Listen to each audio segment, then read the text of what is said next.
India's market news headquarters. Cutting-edge analysis. Influential insights. Market-moving intelligence. Broadcasting live from the CNBC-TV18 Motilal Oswal studios in Mumbai.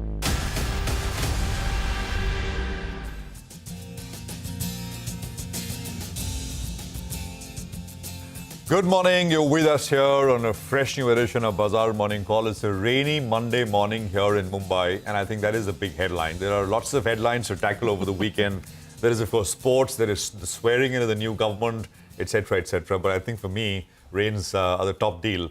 I'm Prashant. With me, my colleagues Surabhi and Nigel. Guys, hi, good morning. Hi, good morning. And indeed, I mean, usually when monsoons hit Mumbai, it's seen as a positive sign. Yeah. We are less than 50 points away from the all-time highs. This market has digested a lot in the last 4-5 days, right? Well, and, just a few hours ago, we digested the win. India coming out and defending 120 runs against Pakistan. Unbelievable.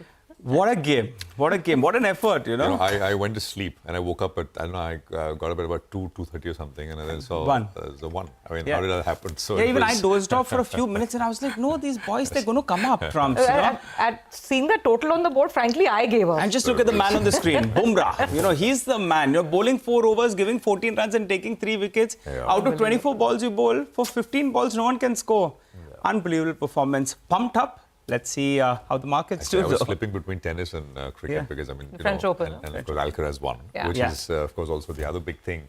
Anyway, there is a lot to say, sort of tackle as we start this morning. And, let's sort of tell you a few sort of top points which you need to know as we start today's session.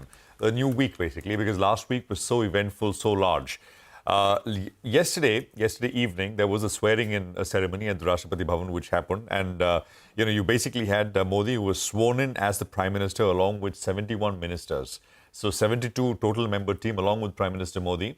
There is a cabinet meeting today, at 5 p.m. or so.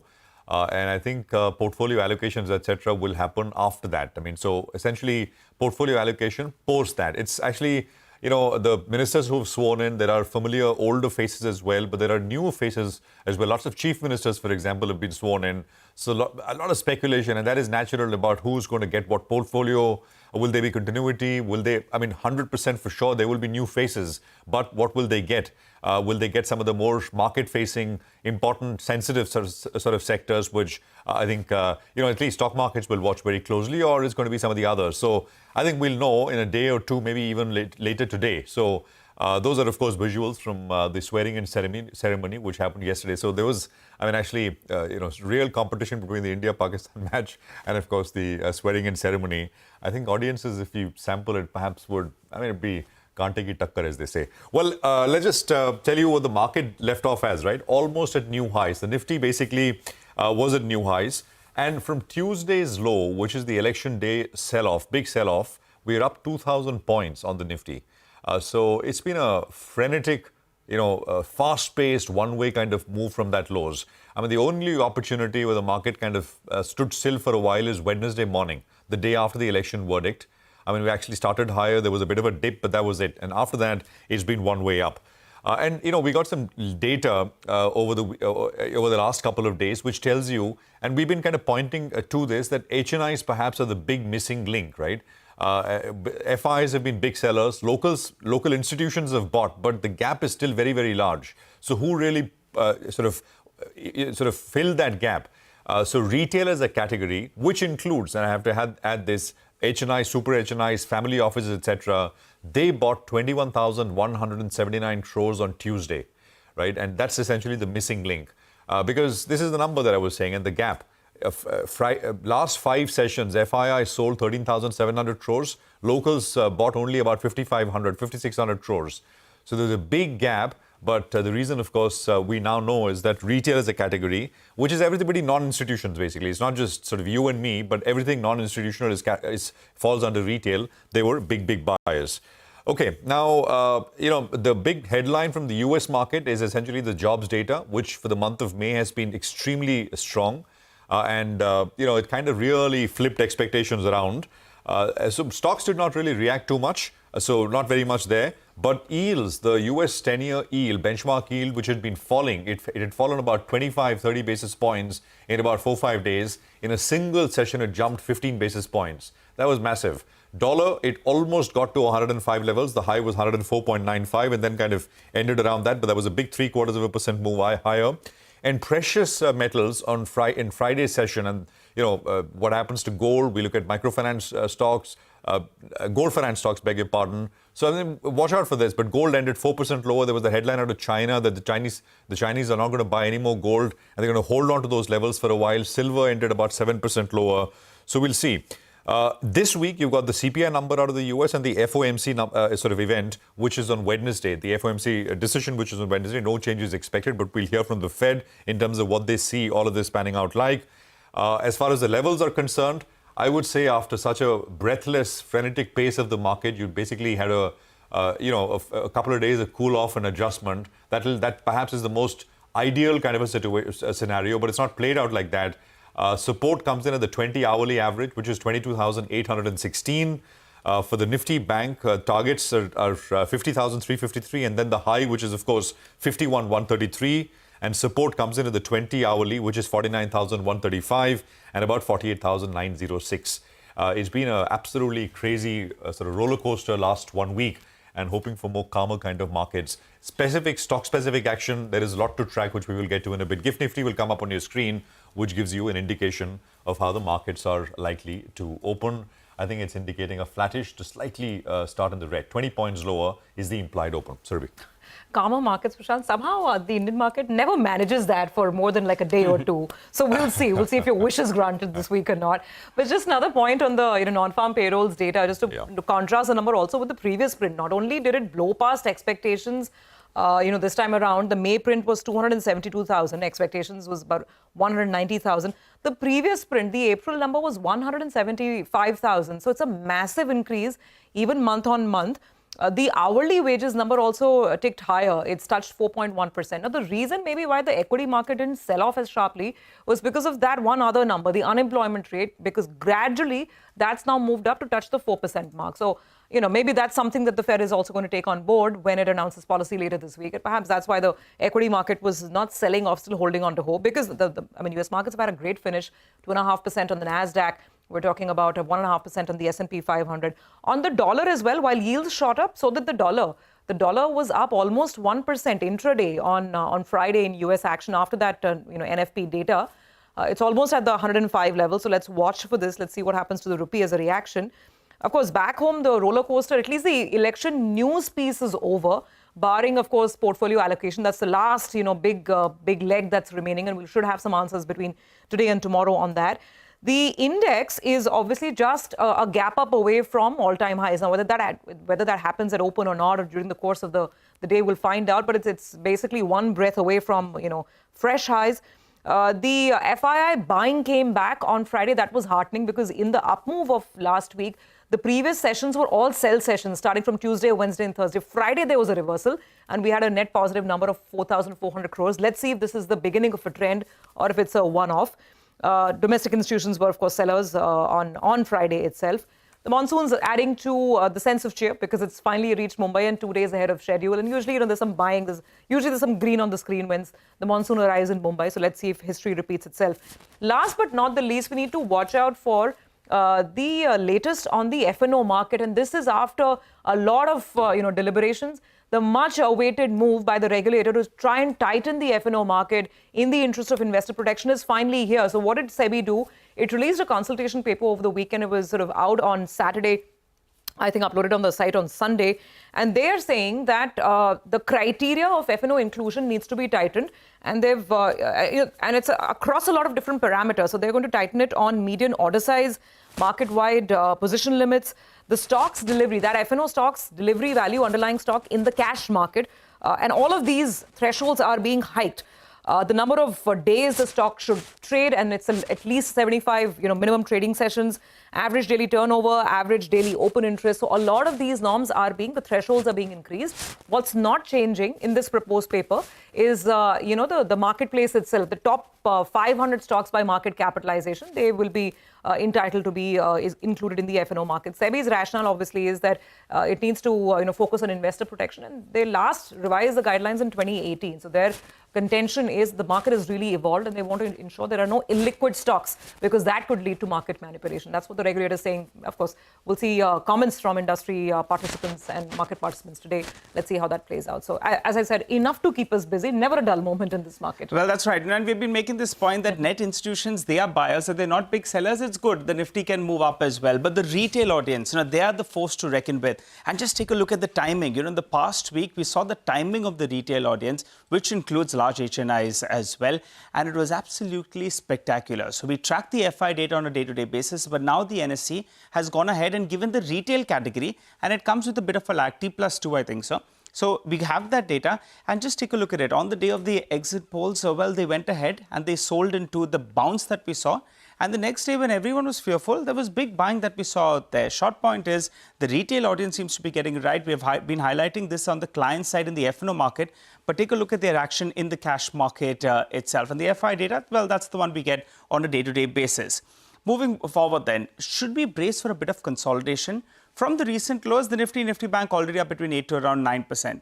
I was going through the list from the lot of stocks in the broader markets, and they're up anything between 15, 20, 40% as well, just from the lows that we saw, the panic low that we saw on June 4th itself. So in the near term, should we brace for some consolidation on the headline index? And individual stocks, they'll continue to do a thing of their own. And also, as you all mentioned, well, the troika seems to be a little bit unfavorable. The dollar index is stronger. The yields have moved up as well. And that could be, something that will be on our markets. Well, moving to the FI action on Friday itself. They added long positions. They covered short positions, which explains why the long positioning has now gone up to around 30% from around that 15% approximately because of the big swing factor.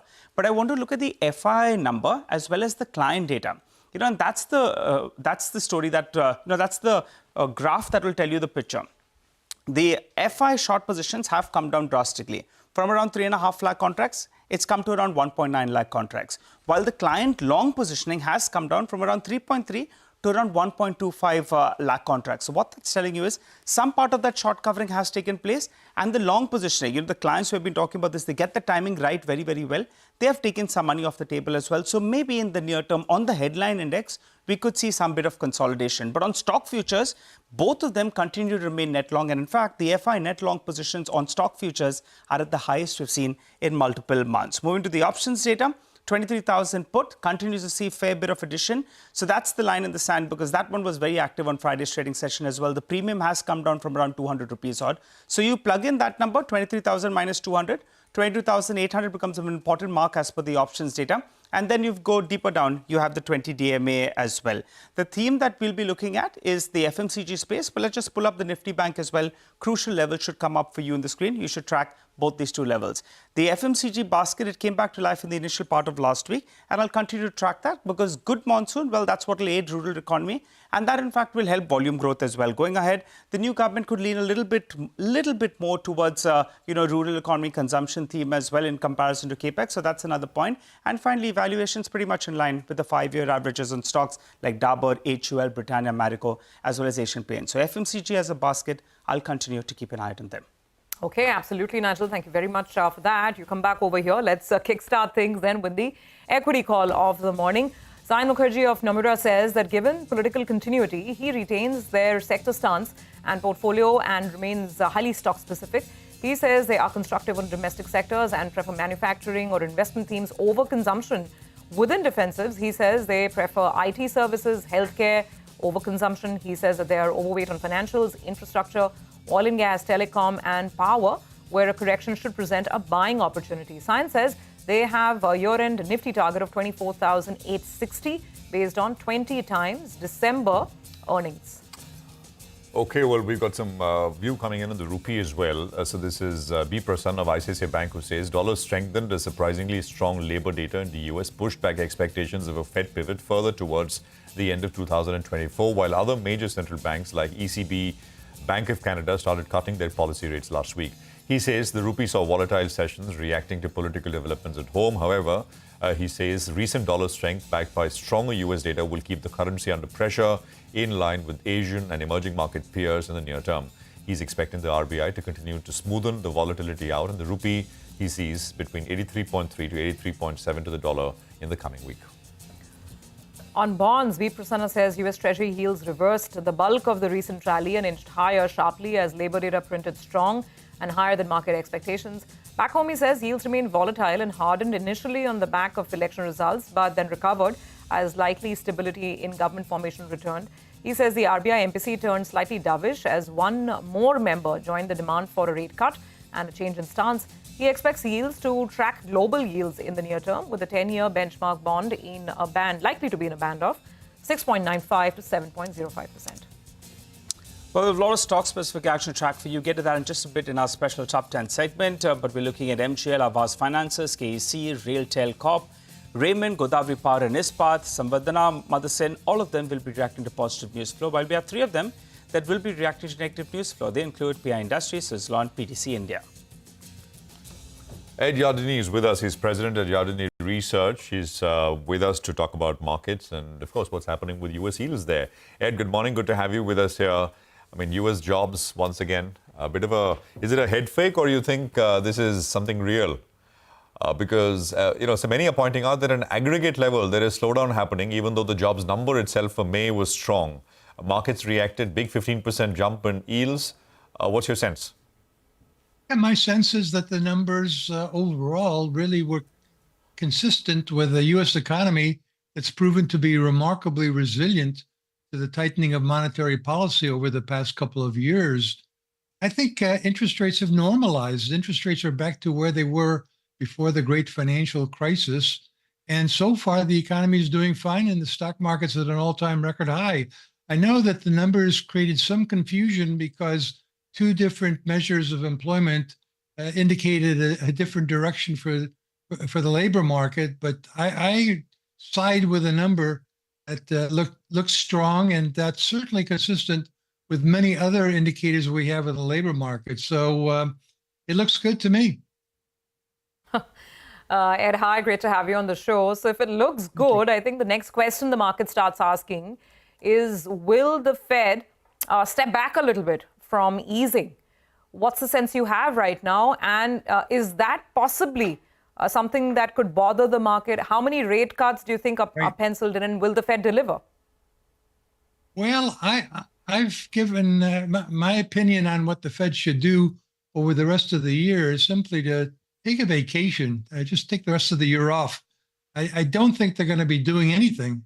I think that the economy is doing well enough, inflation is moderating, that there's really no justification at all for lowering interest rates. And if they go ahead and lower interest rates without it being absolutely necessary, they could get a melt up in the stock market, which would create other problems, as we saw in the late 1990s.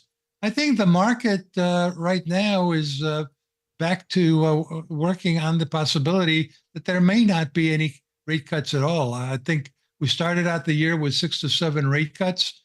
Then we kind of throttled that back to maybe 3, then maybe 2, maybe 1. And now I think because of the labor market numbers, I think at most we're going to get over the next 12 months, not over the rest of the year, but the next 12 months is maybe 1, maybe 2 cuts. Between now and the end of the year, I don't know that we're going to get any cuts. Hi, Ed. Good morning. Then how do you approach the Indian markets? Because the dollar index will remain fairly strong. You'll have yields that may not cool off considerably. How do you approach a market like India? In the past, you've said India has always remained an attractive market, and the foreign flows will come back. Now we have a coalition government, so we have continuity, but maybe not in the form that was expected, at least domestically. How do you approach Indian markets at current levels, given that the Fed may not be loosening anytime soon? Well, I think the election results were actually pretty encouraging in the sense that India is a democracy.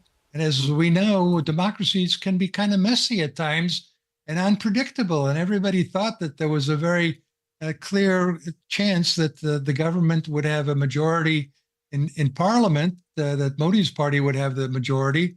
And instead, the voters decided they didn't want to provide that majority.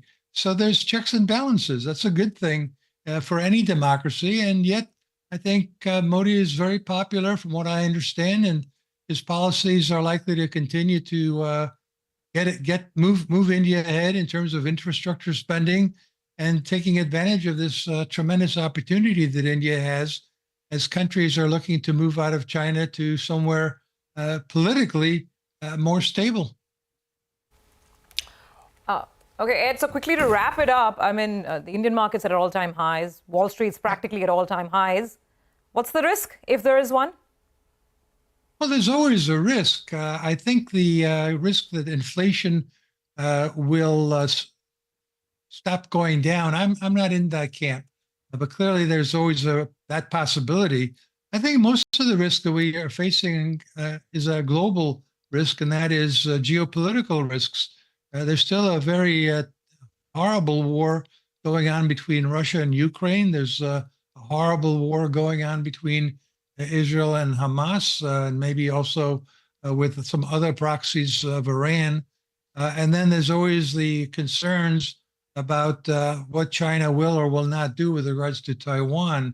So I think that's where the risks lie right now. But other than that, the U.S. economy looks quite good. The Indian economy looks quite good. Europe looks kind of slow. China looks kind of slow. You add it all together, and I think you've got an environment where global stock markets have correctly anticipated that the outlook is, on balance, positive. Okay. Well, for once, I guess the market then has gotten it right, going by that. Ed, Yes. good talking to you. Good talking Thank to you you. today. Thank you very much. You have a great week, and we look forward to connecting again. Take a quick break on that note. Come back on the other side with our list of top stocks to watch.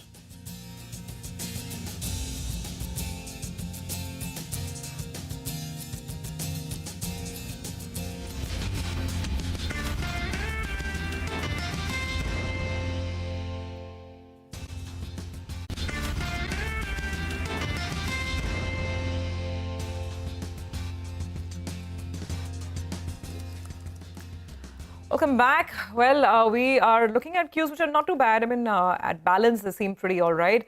Let's now talk about the stocks to keep on our radar this morning. We have the team standing by with the CNBC-TV18 list of top stocks to watch. Guys, good morning and happy Monday to you. Let's start with some news coming in on PI Industries and Mahanagar Gas, Sonal. Well, yes, let me start with MGL. They held their analyst meet over the weekend and they reiterated their FY25 volume growth of around 67%, which will be led by the industrial and commercial segment, where volume growth could be 11 to 13%. EBITDA margin, however, will come down versus FY24, will be between 9 to 11 rupees per SCM versus 14 rupees that they saw in FY24. The company says it is because of lower APM allocation and also because of higher spot LNG prices.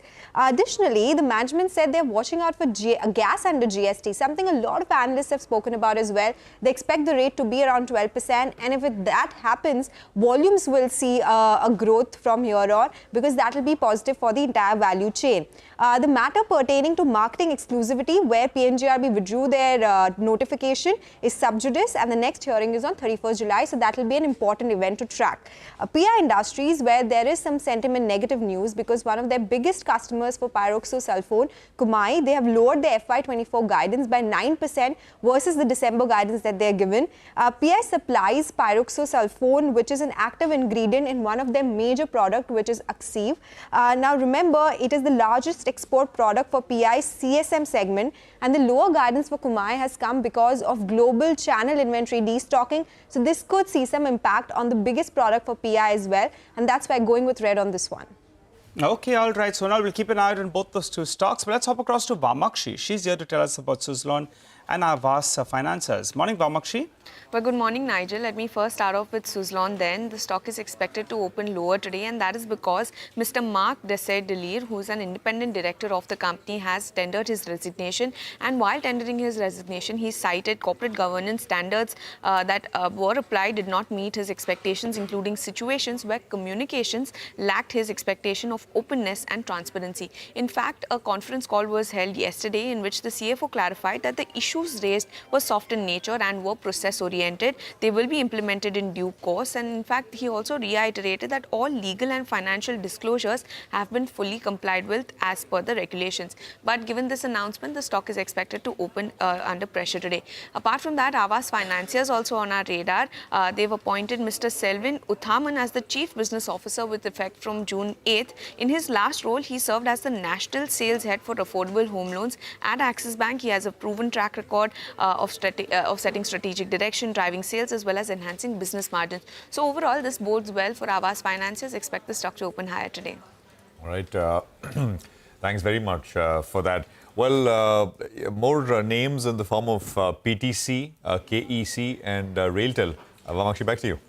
Well, absolutely. PTC reported a rather weak set of numbers. Revenue was down nearly 2% on a YOY basis. The margins have improved slightly by almost 20 basis points to 4.3%, but they've reported an exceptional operating expense at 20.5 crore in the fourth quarter. Resultantly, the net profit has declined by almost 47%. So going with a red for PTC India. KEC, on the other hand, has won new orders worth almost 1,061 crores across its various businesses, which includes railways, T&D as well as cables, and with these orders their year-to-date order intake now stands at 3,000 crores, which is an uptick of almost 30%. So going with a green on the back of that, on the back of those new orders for KEC. And lastly, let's also focus in on Railtel. They've received work order from National Informatics Center Services, and this order is worth almost 81.5 crores. So going with a green for Railtel as well. Okay, all right, got that. We'll keep them on our radar too. Thank you, Vamakshi, for that. Upasana is joining in. There's news on Raymond, Godavari Power and Samvardhana Motherson. Upasana, morning. Tell us about it. Good morning. First up, let me start with Raymond. The company's real estate division is selected as a preferred developer for a redevelopment project in Bandra. The estimated revenue potential is around 2,000 crores is what the company has highlighted. And this is the fourth project of the company in Mumbai city outside existing development in Thane.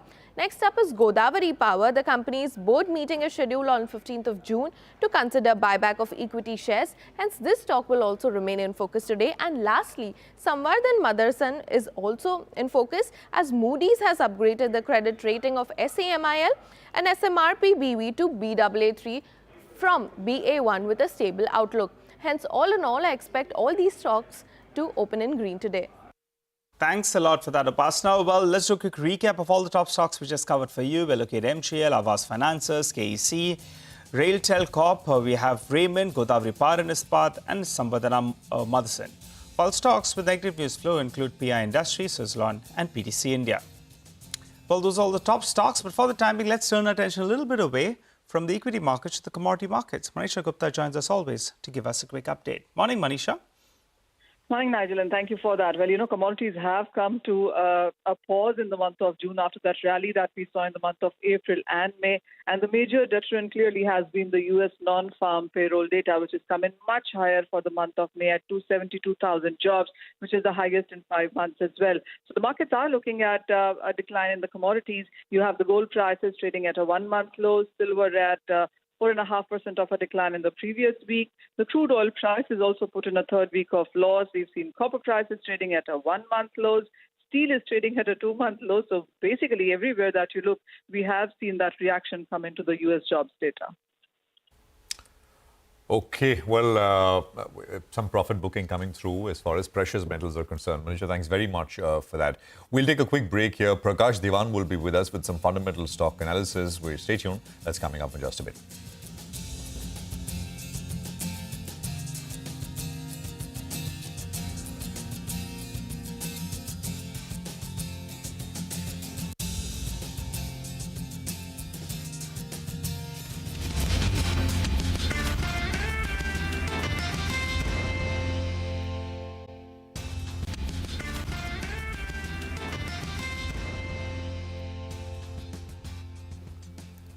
Welcome back. You're tuned into Bazaar Morning Call. Well, SEBI has proposed changes to the inclusion criteria of stocks in F&O. Mangalam joins us to fill us in with more details on that. Mangalam.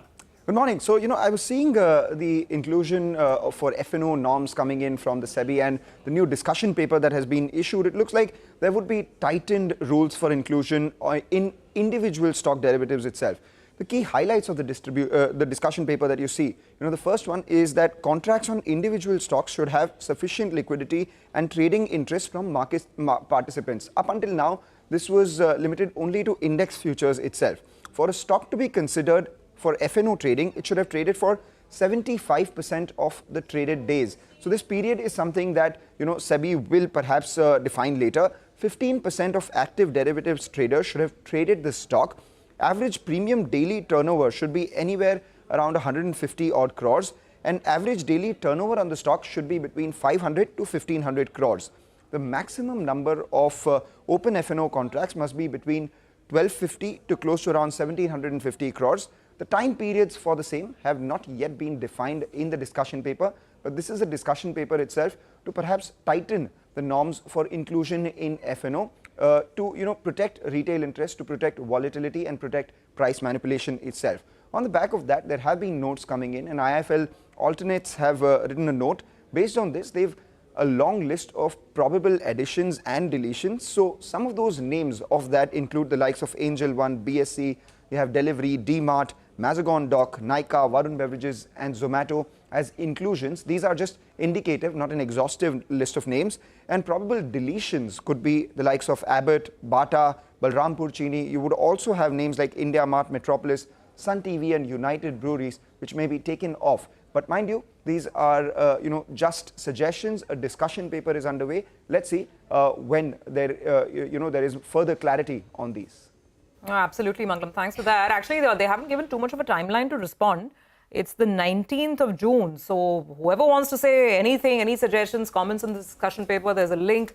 Go there. But 19th of June is the deadline for public comments, after which the SEBI will come out with the final draft. Thank you for filling us in on the latest over there. Well, let's take this forward along with, of course, the rest of the fundamental talk with Prakash Diwan, who's with us on the show this morning. Happy Monday to you, Prakash. Actually, before we talk stocks, let's get down to this. This has been long awaited, right? We've been hearing about this for a long, long time, that SEBI will come down to tighten the F&O market rules and maybe, investor protection, too many people in the F&O market, surge in options trading. We know all the headlines. What do you make of some of these new norms that are being proposed in terms of how they will tighten the inclusion criteria? Good morning, Survi. So, you're absolutely right. This is something which was in the making for a while. And particularly ever since we've had this delivery-based settlement on expiry days, that was the first step, I guess, as a precursor to curb any kind of a price manipulation that could potentially happen, especially in the stocks which are very low on float. And the other thing which we've seen, I think this norms, I'm not an expert on derivatives since I don't track it regularly, but what I could sense is, look at what it could do to some of these stocks which very easily get classified into the ban period, right? When the open interest goes beyond that 95% cutoff. So if that were to kind of, if the float is higher, if the number of contracts traded, the volume is decent enough, you'll not have a lot of frequent moves of those kinds, which actually are quite inhibiting. So I think from a market health perspective, this will definitely be healthier. The interesting names that Mangalam ran us through, the inclusion particularly, I would be wondering if whether DMart or Avenue Supermart could come into that, because it's kept itself out of it for a long time, though it kind of meets all the other criteria. So let's see. Interesting days ahead. I don't know when this will get implemented, but I'm sure it'll be helpful. Avenue Supermarts will make the cut. According to Nuvama, if these rules are implemented, then Avenue will make the cut. A lot of others like, Bata, etc., some of the other larger stocks, they could go out. But Avenue makes the cut, Zomato makes the cut, Geo Financials, long list, BSE as Mangla mentioned. So these are the stocks that get in if these are indeed the norms. So that's on the F&O bit. Just talking about PI Industries, Prakash, very quickly, just coming down to some stocks in news. PI, one of their largest clients, has given out a guidance. It's not too heartening. There's a lot of destocking that's still going on. Your thoughts? Yeah.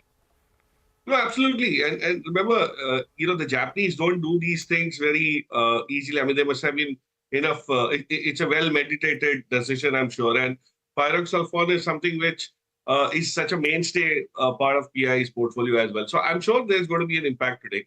And that will also have a rub-off effect on a lot of the other agrochemicals plays in the market. So be watchful of that space. It still hasn't kind of, got out of the issues that we've been seeing in Europe and globally elsewhere.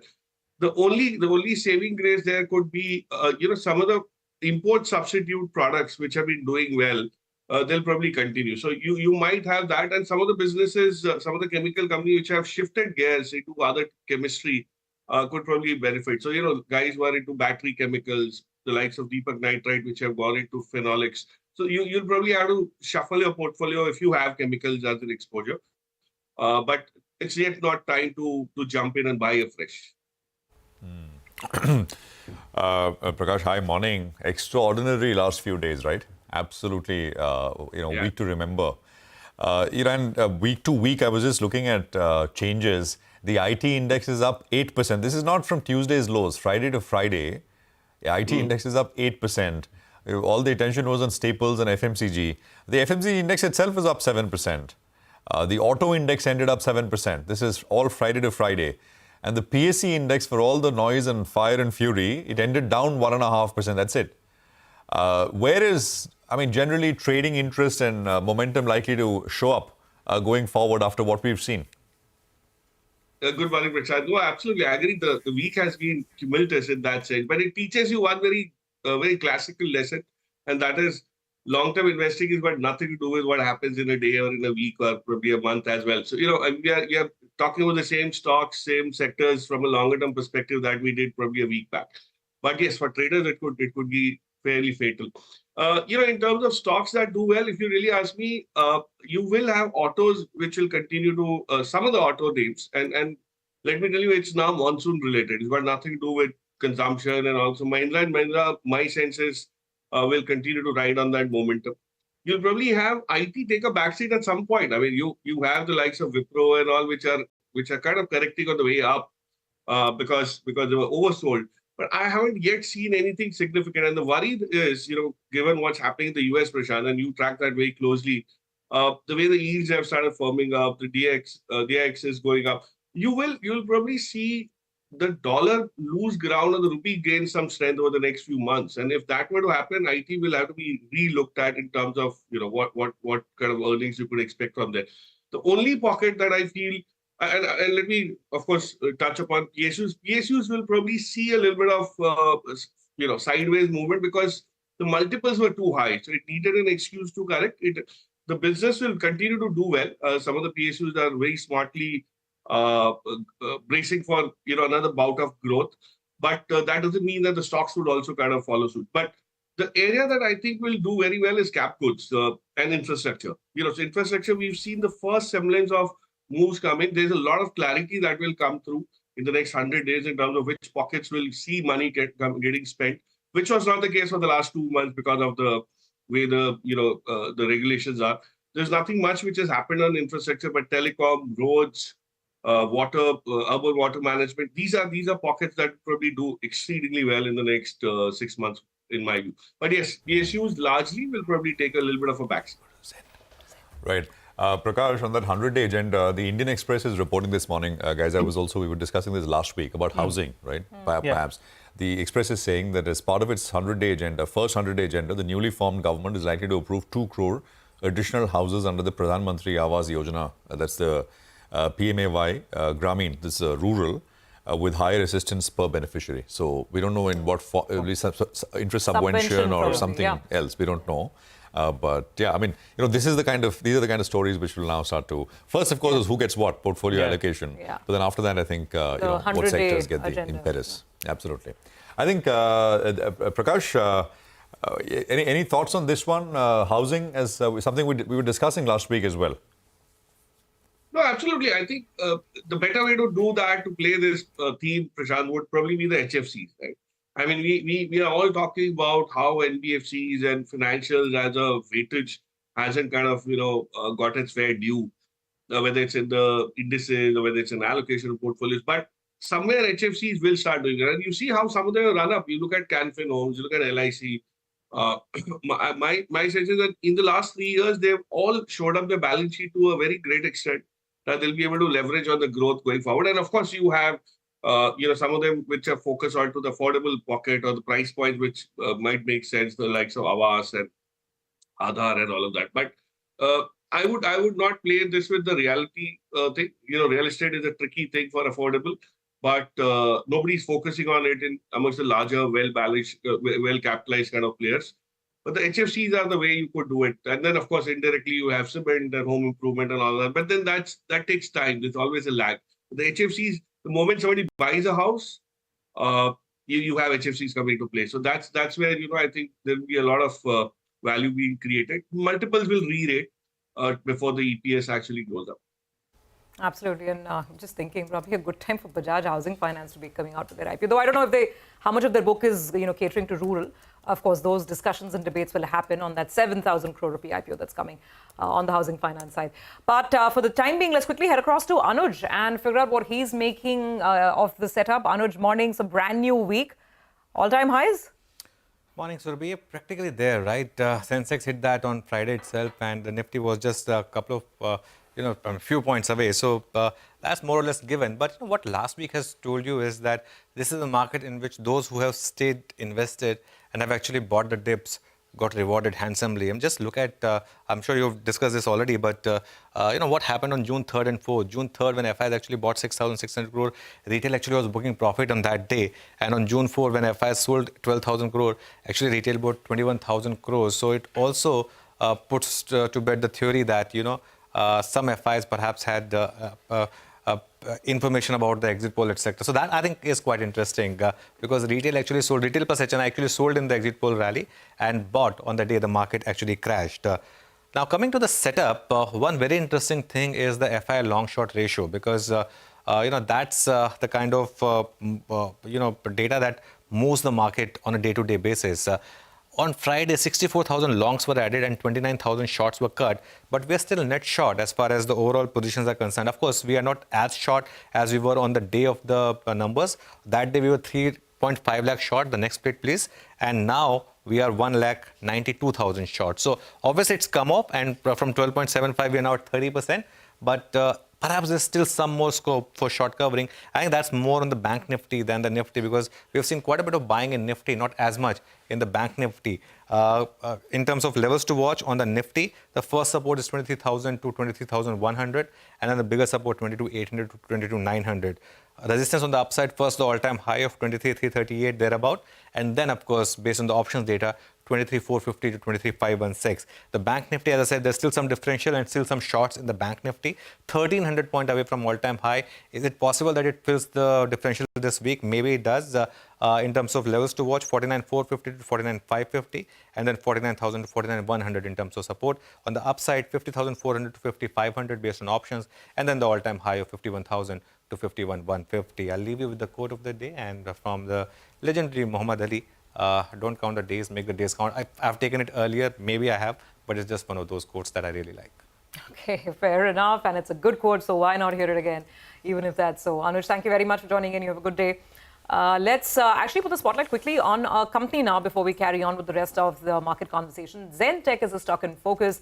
It's had a good run with a gain of about 127% in the last 1 year. Now, the latest news peg on Zen Tech is that they have delivered an anti-drone system with hard kill to the Army Air Defense College. This happened just last week. And of course, the company's got very aggressive plans in terms of revenue growth as well. So let's quickly get to this discussion with Mr. Ashok Atluri, Chairman and Managing Director at Zen Technologies. Mr. Atluri, thank you very much for joining in. Before we talk about your revenue projections, and they are very, very, interesting looking because you, I think, are at 440 crores as of FY24. You're saying your revenues will cross 900 crores this year. Before we get to those specifics, just your thoughts on the overall pace at which you're expecting to get orders, because the last 1 week the entire debate has been around whether the government will start going a little slow on the ordering activity, given that it's a coalition government. What's your experience been in the last 1 year, and what do you expect now? We expect that the order pace will continue to be will continue to sustain itself, and again we have told in the shareholder calls also that the third and fourth quarters is when we are expecting more orders to come, and fourth quarter the orders will become.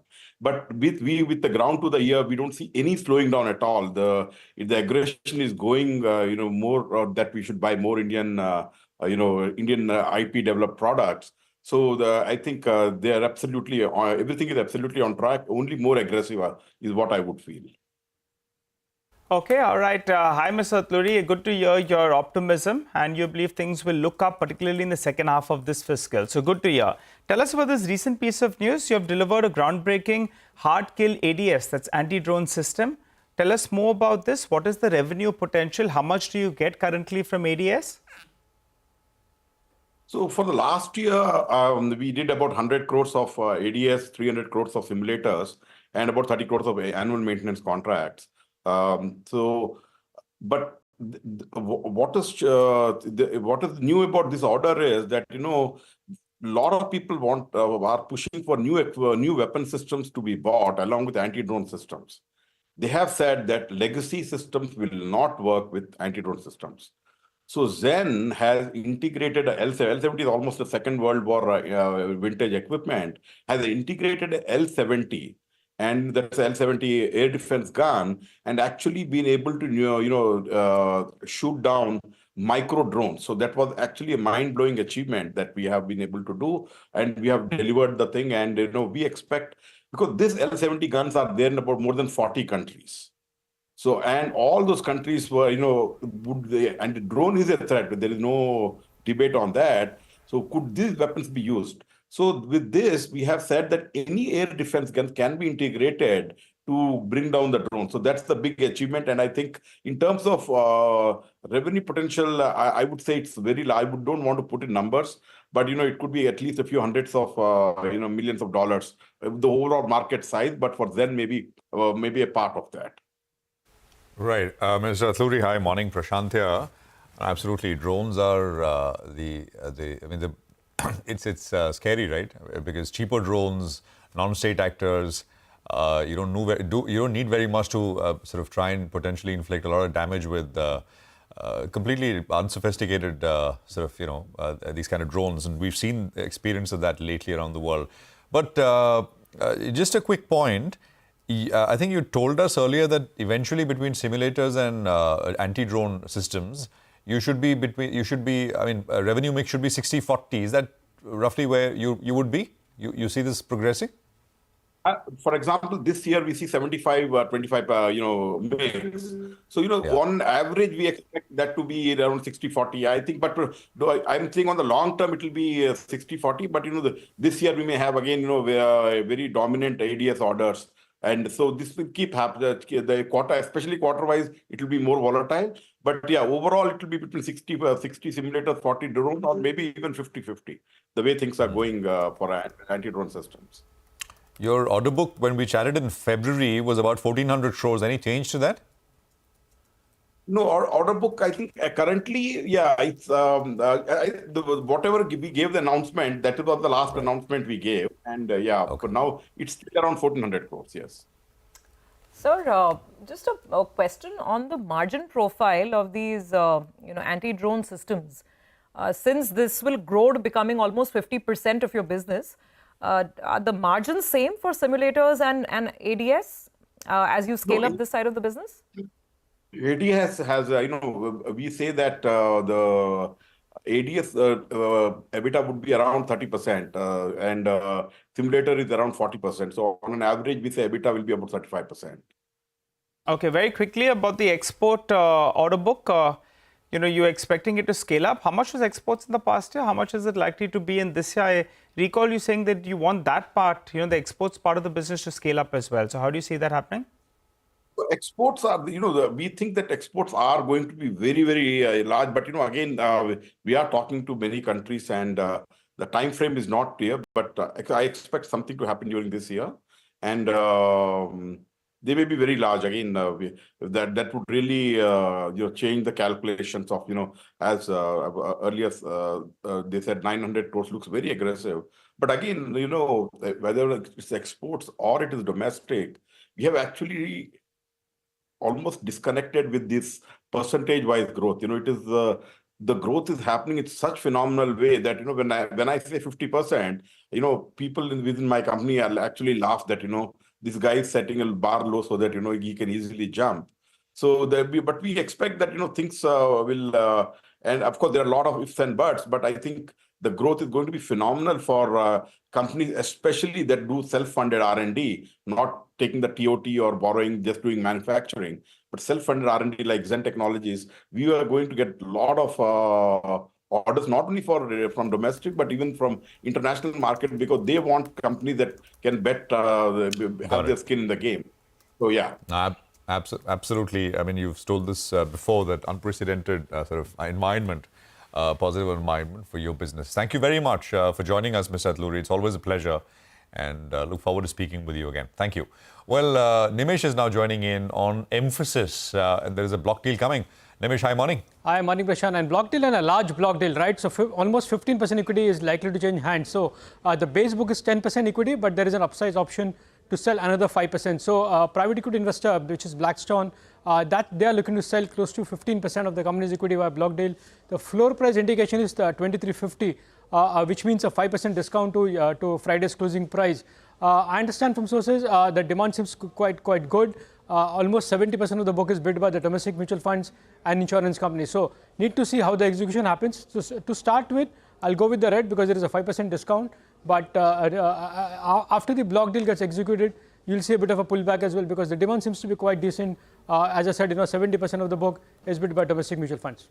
All right, Nimesh, thanks a lot for that. Well, maybe could be the stock of the day post the execution of that particular deal. For the time being, we'll slip into a short break. Come back. Our tech experts will be with us. Mitesh as well as Sudarshan are waiting on the other side.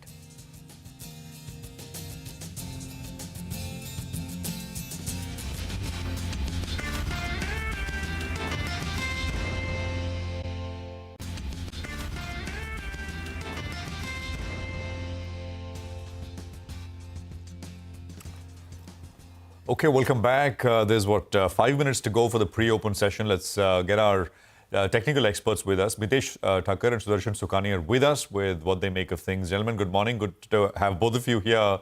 Absolutely phenomenal last few days with very, very large moves. Mitesh, naturally, you can't have a continuation of these kind of moves. Friday was another 2% day. Yeah. But I think we were discussing something similar on Friday morning as well, that things should quieten down, and then we had a big 2% move. What's the sense? Finally, a little bit of quiet and some consolidation needed now, isn't it? It's needed, but whether it will happen or not, Prashant, is something which I'm contemplating. Honestly, the Friday's move was surprising on the upside, though. As I said, I think there is no fair or declining possibility on the charts. How far does this stretch is something difficult, and the volatility indicators, which had a spike on the day of election results, and then were trying to calm down again, picked up on Friday. So what I would look for today is if we can get past the last week's high of 23,338 on the spot, which might happen in the opening, and then if the gap doesn't get filled up, then I think we are in for a quick test of 23,500, maybe even 700. But in case we start filling the gap, then I think we'll reduce our long exposure. Got it. Okay. All right. Mitesh, what about Sudarshan? How do you approach this market? Yeah, good morning. See, the Nifty is now at lifetime highs. Lifetime highs in stocks or indices, for that matter, are always bullish. So the trend is very clear. We are in uncharted territory. We can go wherever the market wants us to go. It's on the upside. Stay long with the uptrend, which is completely intact. Now, as Prashant just said, and that is true, the market cannot go up relentlessly every day. Physically, I think it defies the laws of physics. So the markets are expected to consolidate. Within this consolidation, every dip is a buying opportunity, because we should not call a top in the market. Once we are in new highs, we don't do that. We just say, let it go and find its own levels. Till then, we become buyers on every dip. Okay, what we'll do is we'll have to take a quick break, we're being told. So Sudarshan, stay with us. We got the sort of index kind of view, but we'll come back for stocks. Mitesh and Sudarshan on the other side. Stay with us.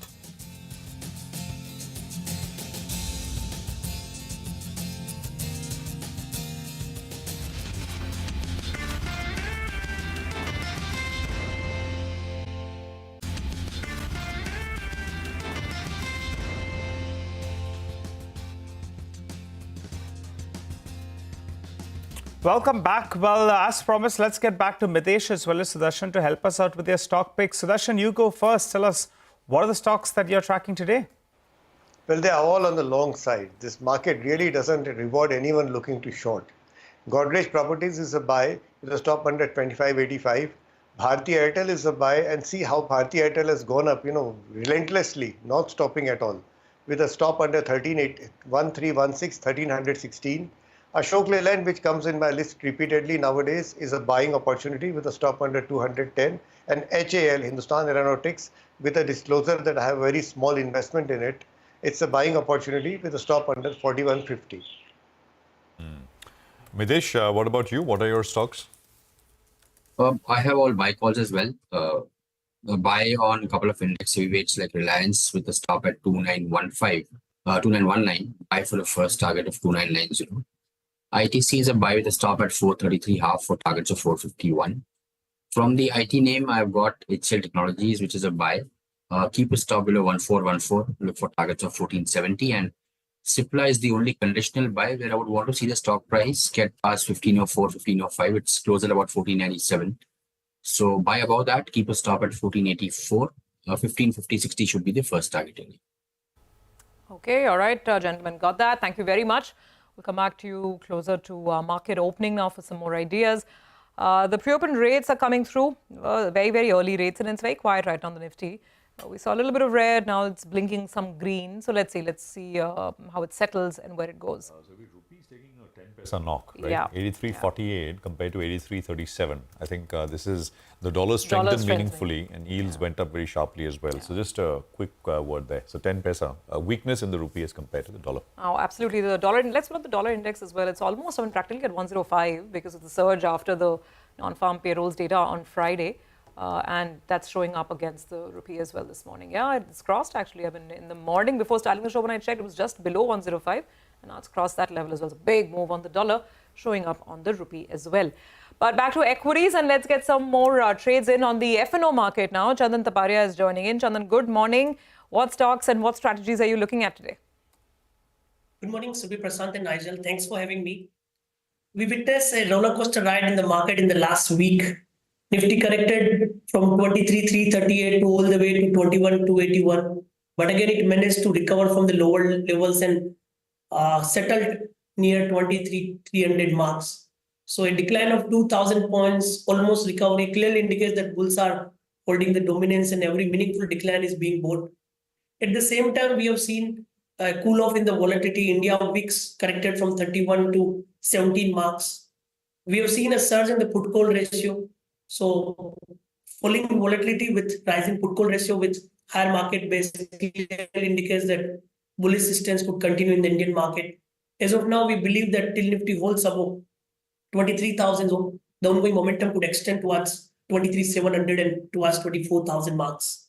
Looking at the Bank Nifty index, it also witnessed a roller coaster ride, corrected from 51,000 to 46,000, again recovered to 50,000.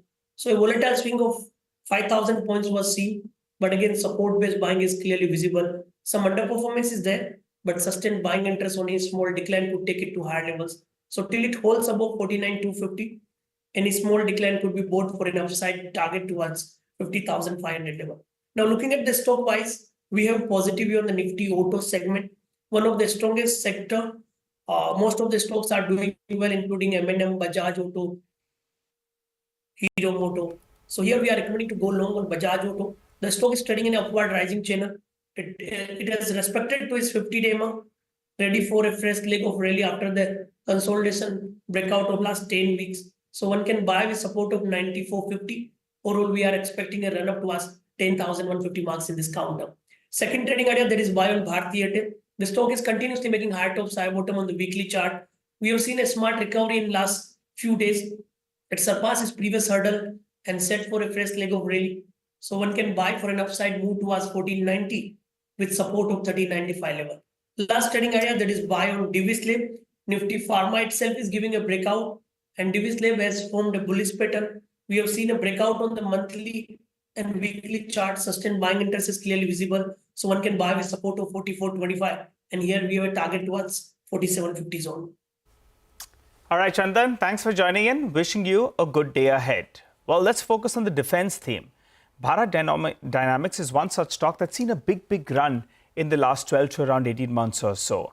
Some of these defense-related names did come in for profit-taking post the election verdict, but they have bounced back.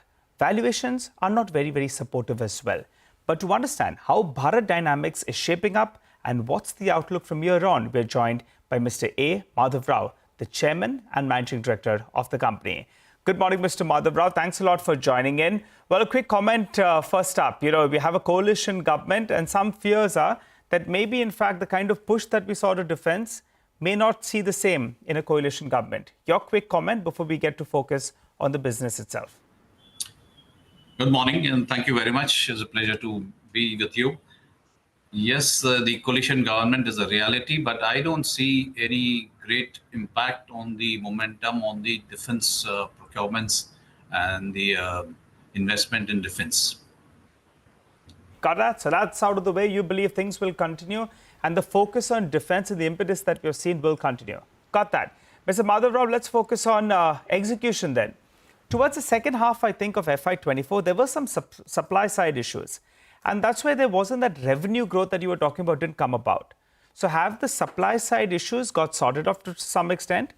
And also, what can you guide us from here on? What's the revenue growth? What's the margins that we should be working with for FY25? So for FY25, like you said, we had brought out that in the last 2 quarters of 24, we had issues on the supply chain part, which had affected our targeted sales. But however, we have done a lot of mitigation of that and the global situation also has improved. And I see a lot of improvement and we have started, production has picked up. In fact, our production margins have improved Q4 of 24 and that momentum continues.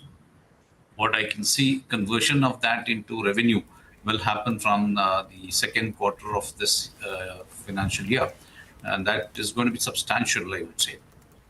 Okay, so give us a number. Yeah, quantify that because, I mean, in the previous financial year, because of these issues, the overall full year top line was actually down. It fell by about 5%. So now that you're saying that some of this will be resolved second quarter onwards, full year basis, what's the kind of top line growth we can expect? I see about 20 to 30% of top line growth over the full financial year. I'd say, and the major part will start kicking in with the second quarter of this year. Okay, so 20 to 25% top line growth. And on margins, sir, so the interesting part was that FY24, while your revenue was a little stagnant, margin profile really expanded. I think your year-end margin rate was almost touching 22, 23%. Is this sustainable?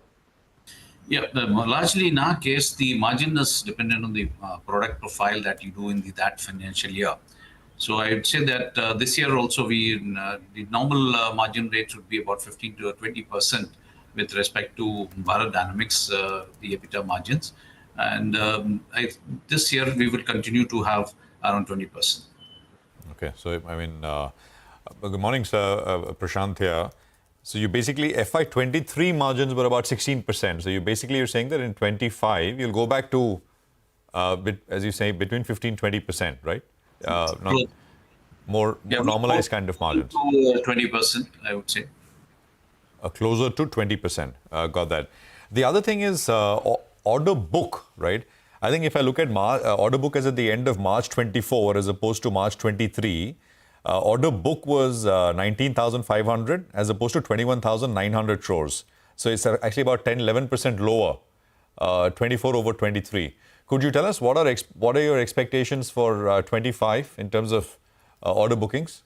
In the case of defense, I think it's better to look at a 3-year block here rather than a year-on-year with respect to order books because the execution timelines are 3 to 5 years and the orders which we get are in a cycle of 3-year cycle approximately. So what I would say is if you've seen the order book position on 1st of April 24, it is about 19,500. And in the next 2 to 3 years, again, I see that we would pick up on the order books of about 20,000 crores cumulatively. So on the average, you take in fresh 20,000. You expect to take in fresh 20,000 crores in orders over the next 2 to 3 years. Yes, the current order book, what we have is for about the execution will be about 4 to 5 years. So an overlap of that and cumulative this one by another 3 years would be again 20,000 crores. Got it, sir. So, that's on the ordering activity side. Can you just tell us what will be the order profile, just to understand? I mean, I believe the NAG, anti-tank systems, there has been a request for proposals over there. Then there is this air-to-air missile, the Astra missile. So just give us an idea about what will be the profile of your order book, and then margins, because you said, margins depend. In whichever quarter you're doing higher margin orders, the profile increases. So just tell us which are the higher margin categories for you, and what are you hoping to get in the bag this year in terms of orders? What kind of orders? See, primarily what you said about NAG, we are very bullish on the order coming very soon. We are in the RFP stage. So any which way from the defense stocks, it is not very good to talk about the products itself. I would not try to emphasize on which product, etc. But in general, we have the anti-tank guided missiles, the surface-to-air missiles, and the air-to-air missiles in 3 broad categories. I see that we are going to have an equal share of these in this year. So therefore, the expectation of our revenue and the profits of that would be quite stable in this year. It will be normalized because in one of the cases where, let's say in the SAM case, the margins are lesser, while the others, the margins are better. And on the, like you said, on the Astra and thus, there are expected orders. We're looking at a substantial order book rise in this year. But like I said, on the average of the 3-year block, this 20,000 crores is likely to be sustained. Right. Got that. Thank you very much for joining us. It's a pleasure. So 20-25% growth in revenues this year, margin closer to 20%, and another fresh 20,000 crores of orders in the next 2 to 3 years. That's essentially, the forward-looking guidance coming in from Bharat Dynamics. We'll go back to our 9-10 calls. Sudarshan and Mitesh are with us. Sudarshan, what do you have? I buy Ashok Leyland with a stop under 210. Ashok Leyland under 210. Mitesh, what about you? I'll go with a long on Reliance for targets of 29.90. Okay, Reliance with targets of 29.90, stocks at about 29.40 at this point in time. Well, let's revisit a couple of stocks. PI Industries and MGL. Sonal is standing by with an eye on those two. Sonal. Well, let me start with Mahanagar Gas because they had an analyst meet and they reiterated their volume growth targets for FY25 at 6 to 7%, which will be led by the industrial and commercial segment where they could see a growth of around 11 to 13% in volumes. Now, EBITDA margin that is likely to normalize to 9 to 11 rupees per unit versus 14 rupees per unit that they saw in FY24. This is because of 2 reasons. One, APM gas allocation that has come down for CGD companies, and second, spot LNG prices are higher, which will put pressure on margins as well. Now, management is also watching out for gas coming under GST and they expect a rate of around 12%, and if that does happen, it will benefit the entire value chain including MGL as well. So that is a big trigger to watch out for the entire gas space as well. Now, the matter pertaining to marketing exclusivity, where PNGRB recently took back the notification on marketing exclusivity and common carrier, is still sub judice according to them, and 31st July is the date of hearing. So that will be the next trigger for all these city gas distribution companies as well.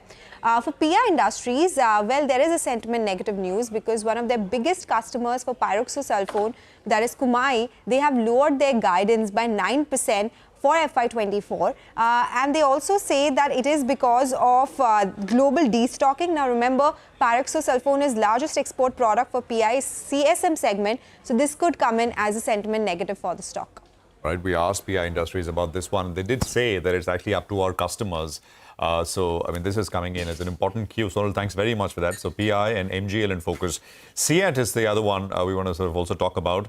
And I think there was an investor day. Vamakshi is here with details though here. Vamakshi, morning.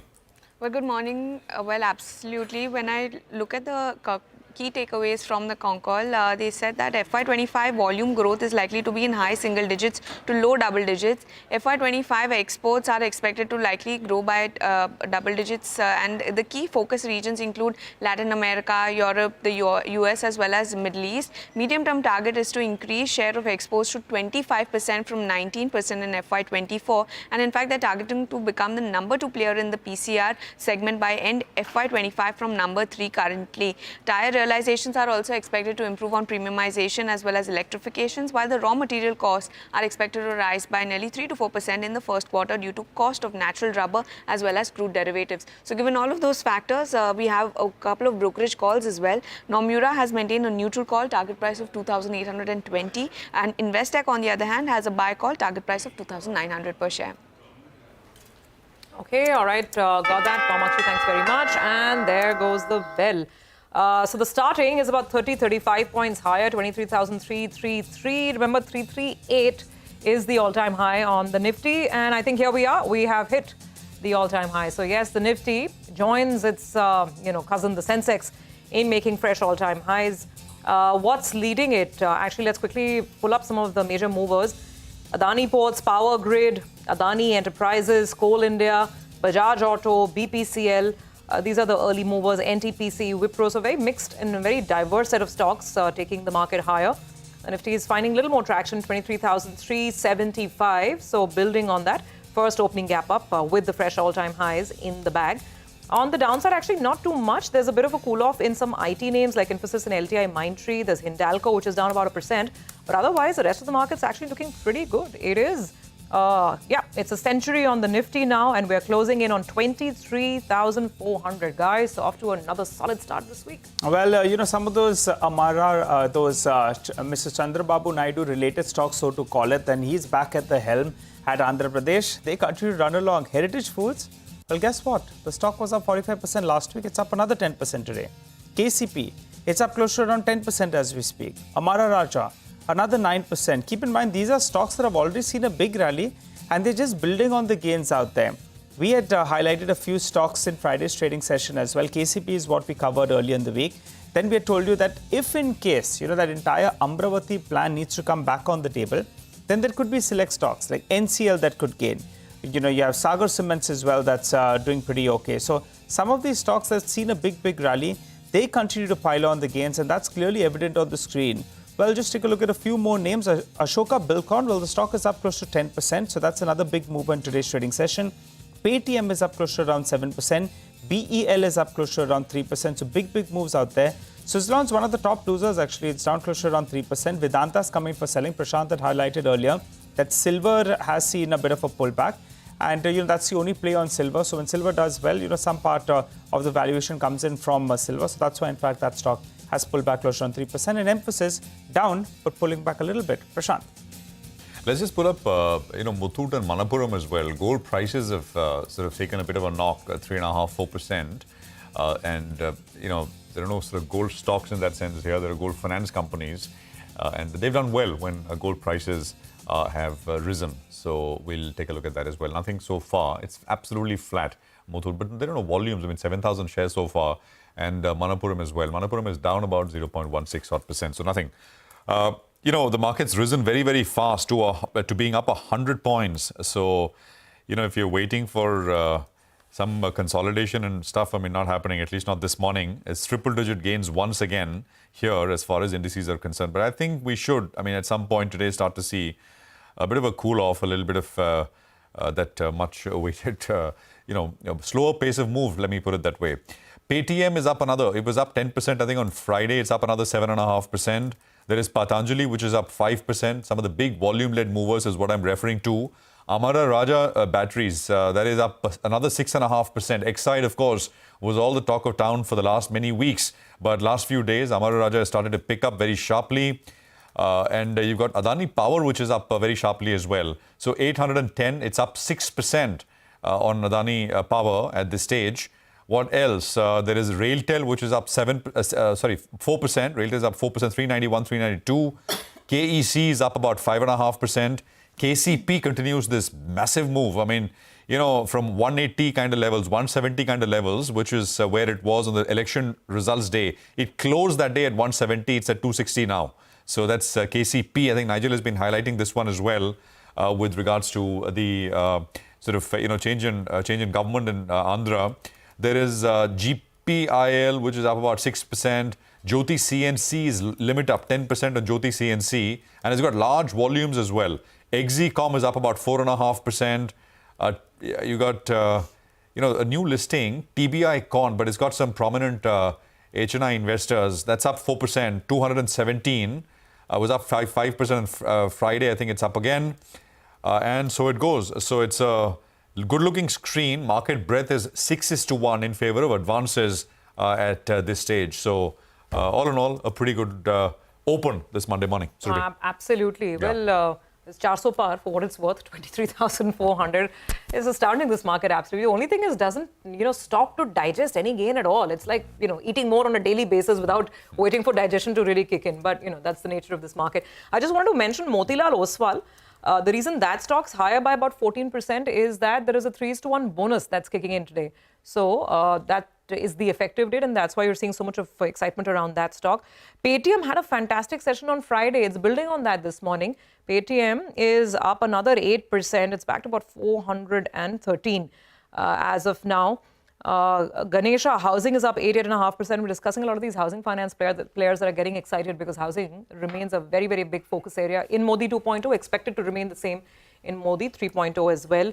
Heritage Foods up 10% circuit. Nigel's been spotting that stock for the last couple of days. Ashoka Buildcon 7% higher.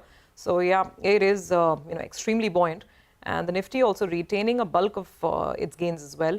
Power Grid is the top gainer with a move of around 2.5%. So yeah, solid start to the week. No, absolutely solid start for the week, and 23,384 is where the index is now holding at. Rana Gupta is with us of Manulife Investment Management. Rana, good to have you with us here. Good morning. Prashant this side. Thanks for joining in. So now, of course, all eyes on who gets what in terms of ministries, and I think we will get that pretty soon. But it is NDA 3.0, Modi 3.0. Let's talk about which are the sectors where you think the impetus. We will see impetus. Will it be this? Will it be once again a large infra-led push that we've seen for the last 5-6 years? That majority of the thrust will be, or do you think there is any indication that there'll be a little more attention on the consumption side as well, because both are relevant for them from a market perspective as well. Go on, Rana.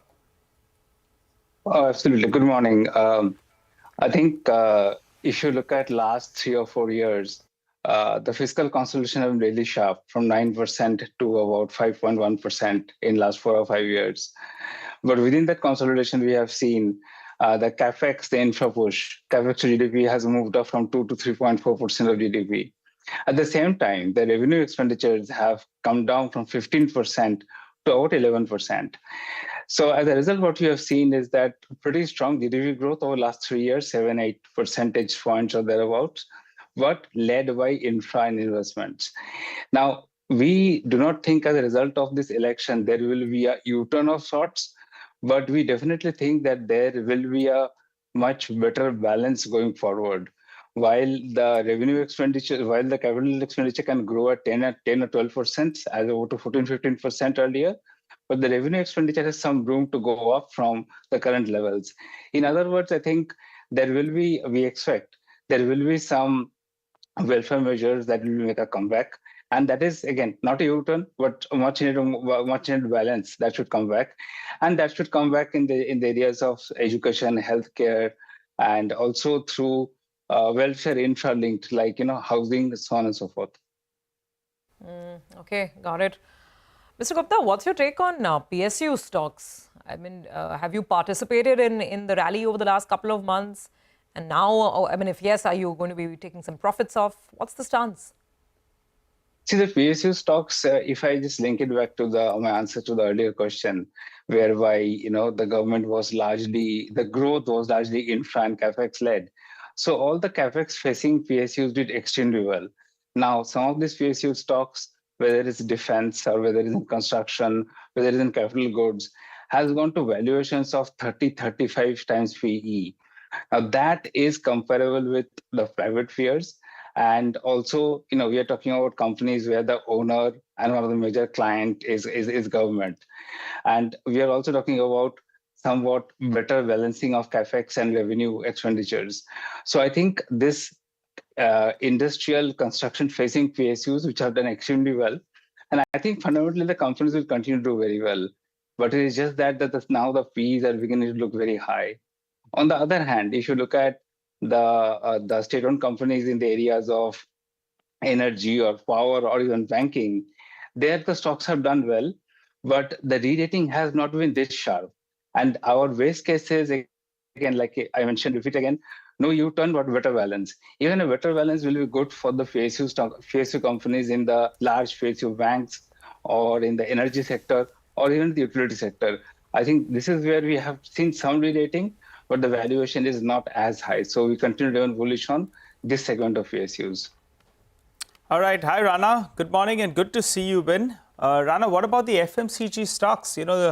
The monsoon year in India has already hit, which is great news. We want a good monsoon. And now most expectations are we'll have an above average monsoon, which will be good.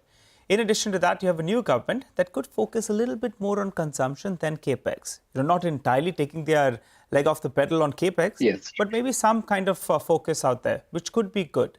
And FMCG names, most of them are trading at pretty decent valuations. Your view on them, the likes of Lever, Dabur, Marico, they have suddenly come back to life. Oh, absolutely. I think they have started coming back to life since the earning numbers came, right? And the earning numbers were a bit ahead of expectation. Guidance was a bit better than these stocks jumped 10, 12, 15%.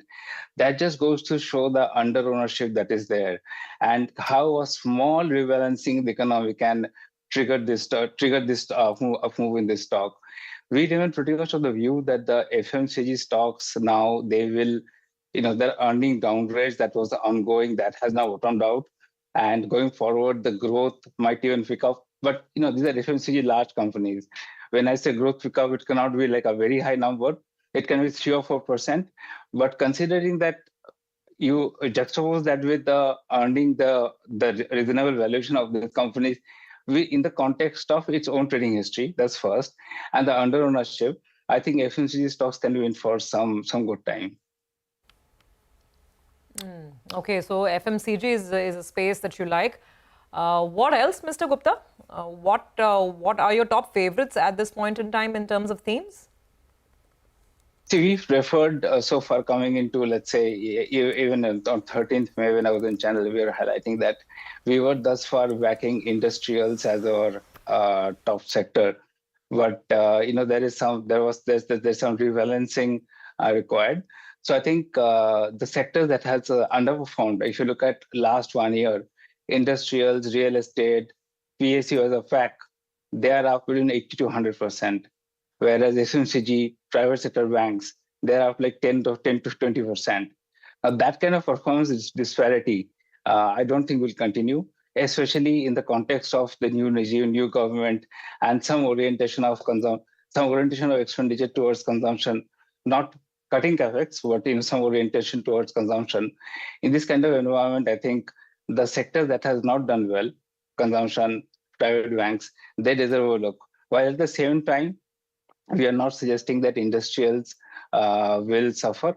But I think what I'm really suggesting is that the industrials, the real estate, the PSU, as a sector, they've done very well. But going forward, one needs to be far more selective in that.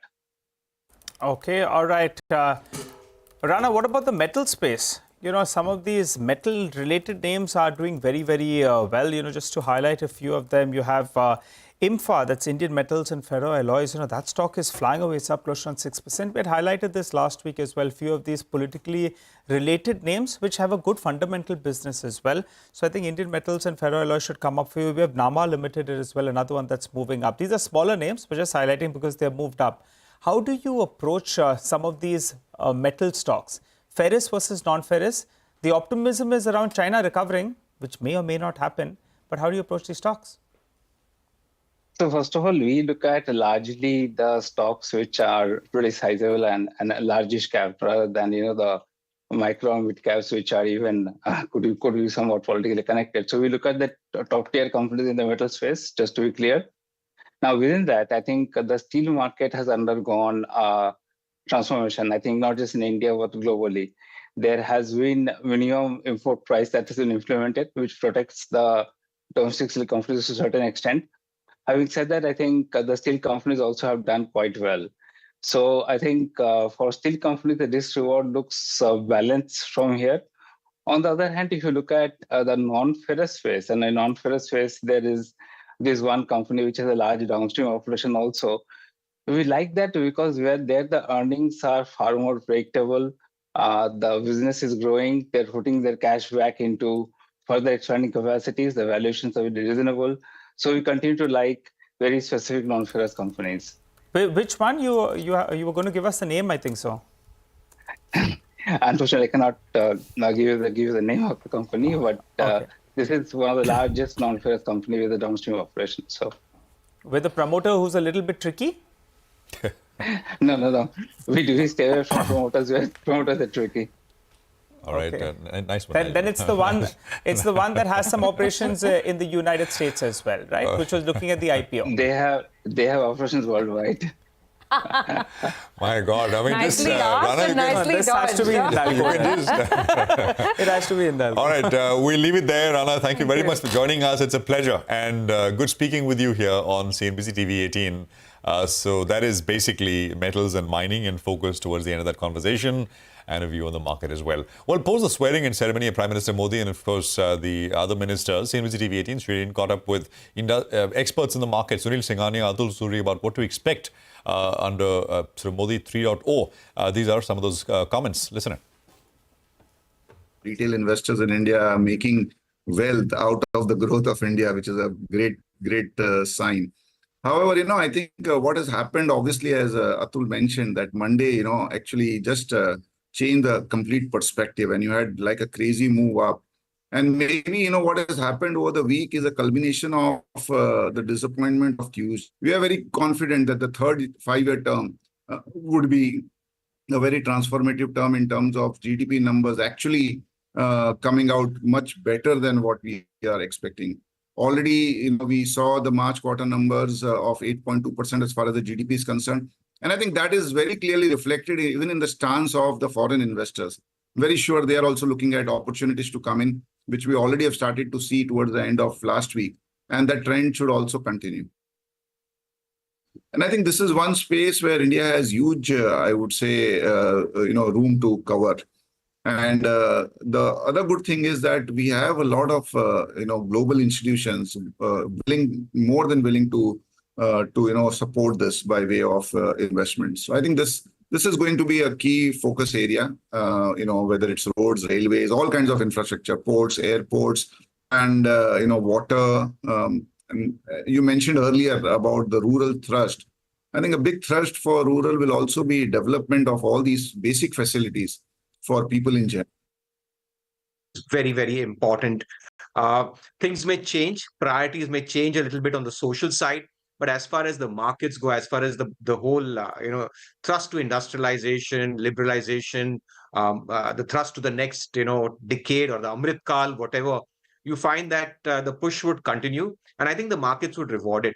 And apart from just India, Shireen, the important part is that even globally, things are pretty good. They're shaping up. The ECB has cut rates. So all in all, we are in a good environment. I do think that we would continue the up move. Yes, there must be a little shuffling around in the sectors and themes that may happen. But then after such a big an event, a little bit of rotation goes for the par. There is a sense that there is going to be much more rural push. And that's why you'll find that certain sectors that did very well in the last 2 or 3 days. First is autos. Autos really stand out because I think personally that sector was up 6 to 7%, if I'm not mistaken, for the week that went by.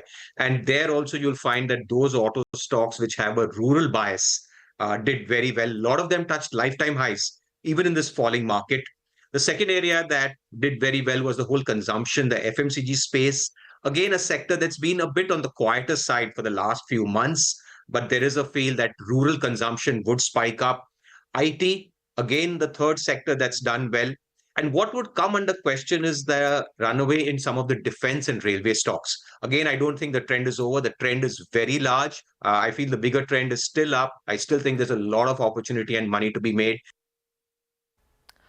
All right, that was market opinion that we got, Shireen, in conversation with the market veterans there yesterday while we had our live coverage of the swearing-in ceremony. By the way, we should be expecting more action on this.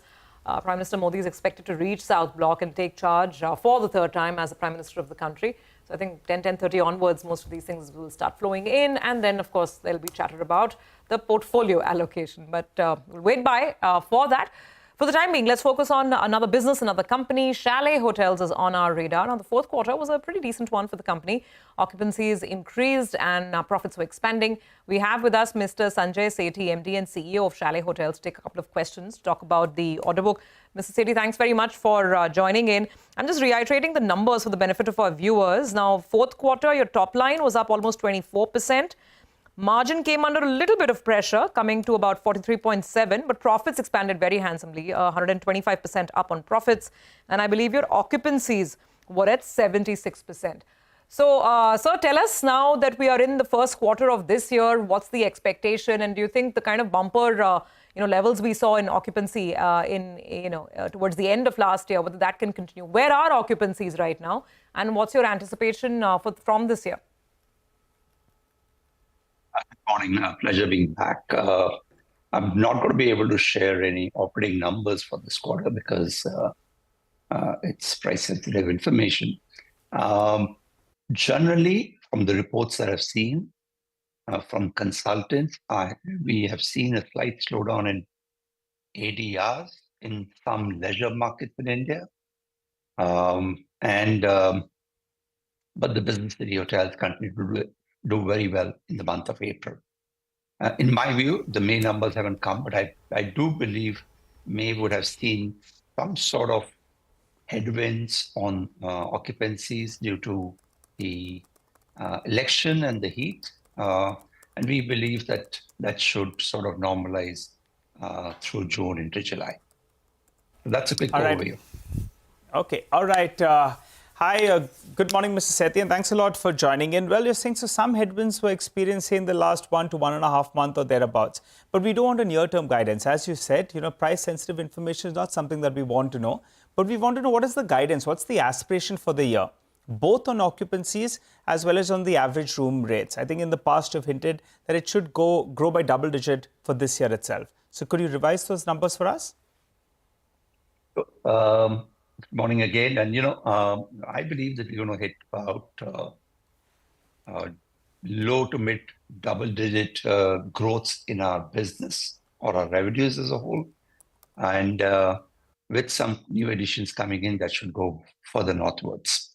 Occupancy, I think, has headroom to grow by another 300 to 400 bips. And at that point of time, it should stabilize around the 80% mark. So most of the growth is likely to therefore come from average room rates. Some amount of growth coming from increase in food and beverage.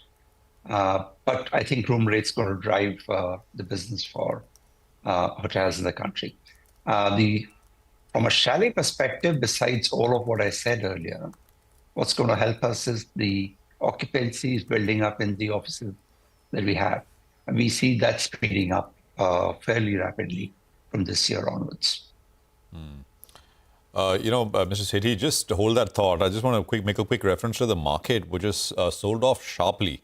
The Nifty intraday will come up on your screen. And finally, that bit of quietening down of things starting to take shape.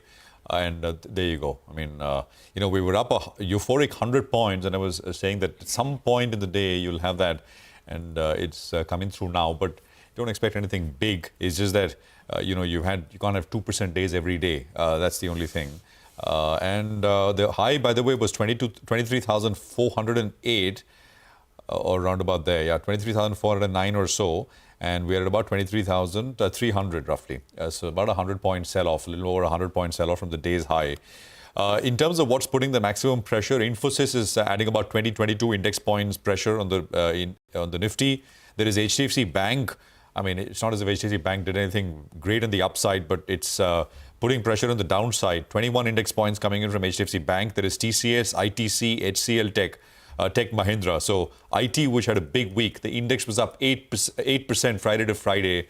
I mean, that is seeing some money being taken off. So that's essentially the state of affairs for the market, absolutely flat. We're also, by the way, now waiting to hear from Delhi in terms of the portfolio allocation, in terms of ministry allocation, cabinet berths and who gets what, etc. That should also be out over the next couple of hours. So we'll sort of, I think markets are also waiting for that. In any case, I think what's happening right now, here and now in the market's got nothing to do with that. It's just a little bit of cooling off from the highs. Another very euphoric start that we had earlier today, guys. Okay, all right. That's the market. It is selling off, at least for the time being. Back to the conversation with Mr. Sethi. Mr. Sethi, I'm sorry, I missed, you mentioned that occupancies can perhaps go all the way up to 80%. I missed your guidance on the average room rates. You were, I think, at around 11,862. Without getting too specific into, point-by-point numbers, in general, what's the scope of improvement this year on ARRs, or will they be stabilizing at these levels in best case? I mean, you did say that the bulk of the growth will come from room pricing. So some sense on what kind of growth? I'm not be in a position to share percentage growths or numbers, purely because that will be, again, information that is not available to the rest of the market. But as I said, we are expecting somewhere between around mid-teen growths for the year, overall revenue basis. The occupancy growth will come, in a small way because the headroom is lower. But we do expect it to grow from 76 to somewhere around 79-80% occupancy. The balance growth will have to come out of rate growths. Got that. I believe your target is to add about 3,090 keys, Mangalam tells us, in the current year. Is you on track to that? Could it be more or less? And what about the funding program? I mean, do you need to raise any money? Just give us an update on the balance sheet side as well. Look, two things. Number one, we are not looking at adding 3,000 keys this year. We have 3,050 keys as of now. We have roughly around 900 keys under development, which will come into play in the next couple of years or so. We are keen to look at other opportunities on the development side. And if we get some opportunities, we'll certainly build more. Our balance sheet has been healthy and has got healthier. We did a QIP of 1,000 crores. That's brought our debt down to somewhere around 1,400 crores and change. And is extremely sustainable and low debt, actually, which gives us headroom to grow. And we'll use those opportunities as and when they come.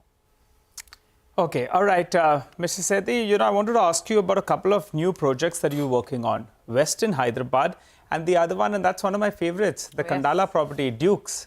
As a kid, I recall when my parents said that we're going for a vacation, Nigel, to Dukes. It was something that we really looked forward as children. I drove past actually over the weekend, and I could see construction in full swing over there.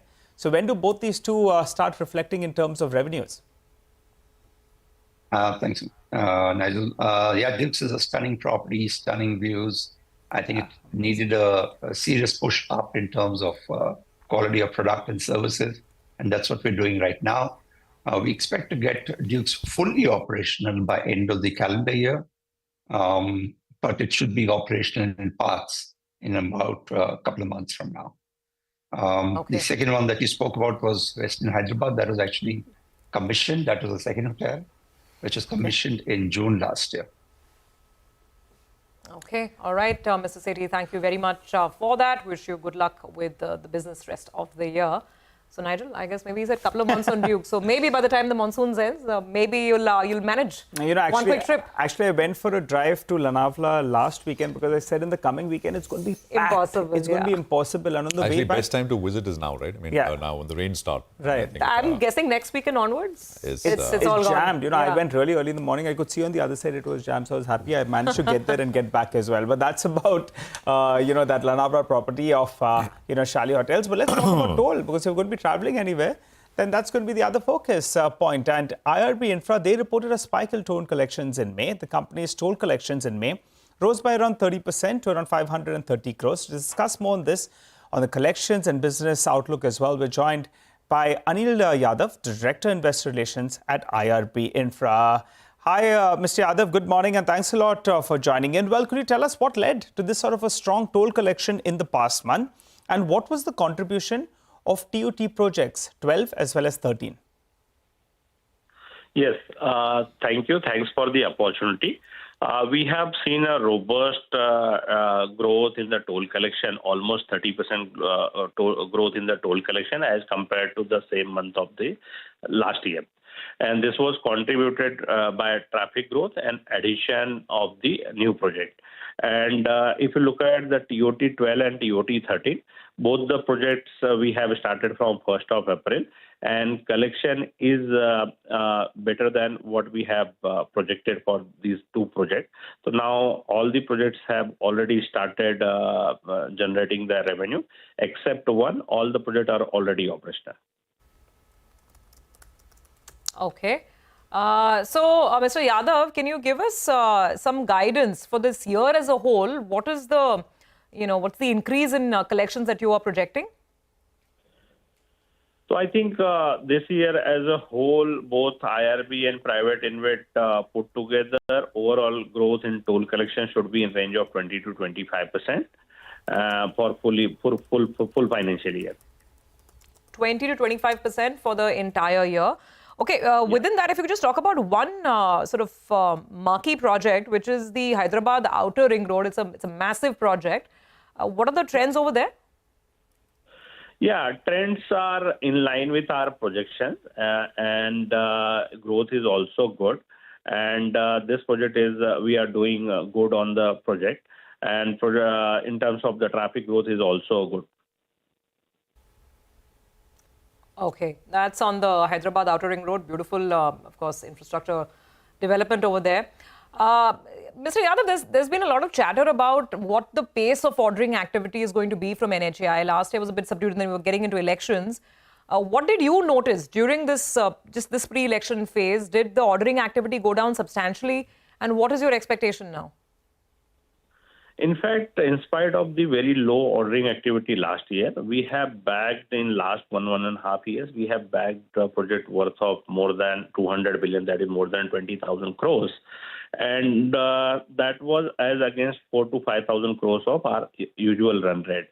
And that was a very good year for us. Last year was very good year for us. And there is almost 2 trillion of worth of opportunity lined up in BOT space. And those will be coming for the bidding very recently. And there we will be participating in the bid.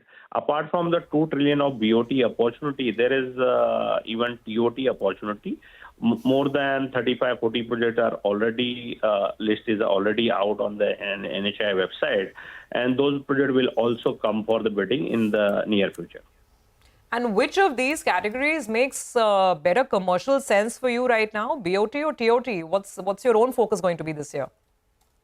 Yeah, so in fact, the company has preference in terms of BOT, TOT, and HAM. In a BOT project, the execution is also done by the 100% subsidiary of the listed company. And as far as equity requirement, this BOT and TOT project gets executed through a private InvIT where IRB and GIC is 51-49% partner.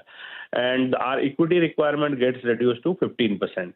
So BOT is the most first preferred kind of project and followed by the TOTs. All right, Mr. Yadav, besides the operational performance, there was some small stake sale by the promoter entity. Could you tell us what is the updated shareholding, in the sense, what is the promoter holding come down to? Why did they sell that? And will they look to sell more? No, I don't think so. They are going to sell any more shares. And this was the first sale since the listing of the company. And promoter were acquiring the stakes in the company, whatever the dividend we have distributed. And their stake was 34% prior to the sale. And they sold close to 4% to create the personal liquidity. And post this transaction, promoter will continue to hold 30.34% in the company and will remain the largest shareholder in the company. The promoter is remain committed to steering the IRB's business going forward as well. Okay. That's an important clarification. So no further stake sale in the foreseeable future, right? Yes. Okay. So just a quick final word on the business, Mr. Yadav. You were talking about this large, awarding pipeline that you see here, maybe 2 lakh crores on the BOT side, as you say.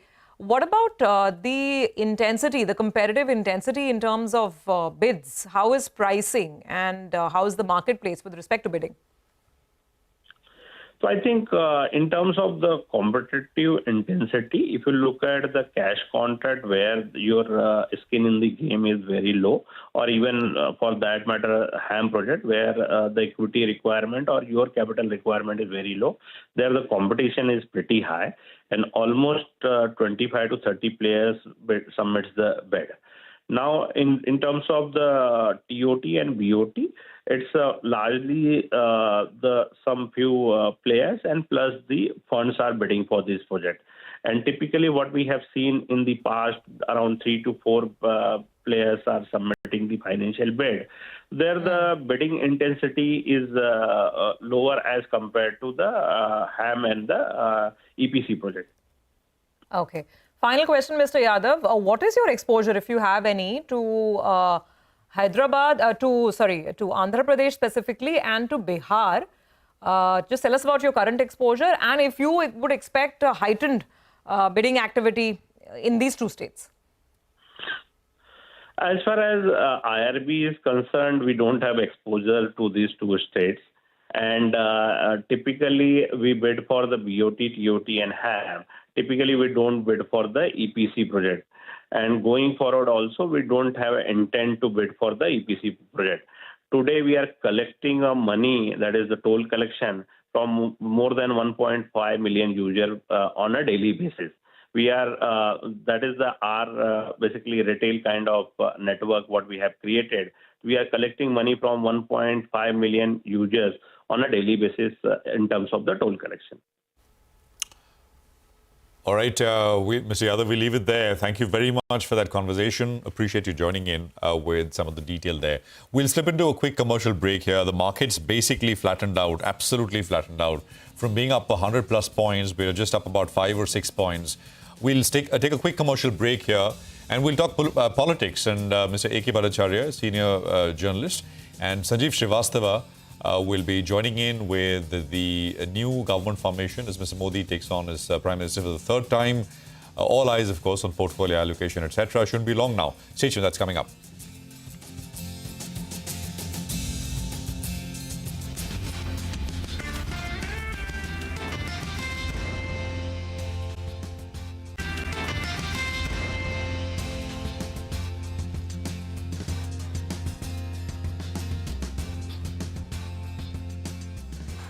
Okay, welcome back. The market's down about 23 points, so there is a bit more in terms of the selling pressure, which is starting to come through.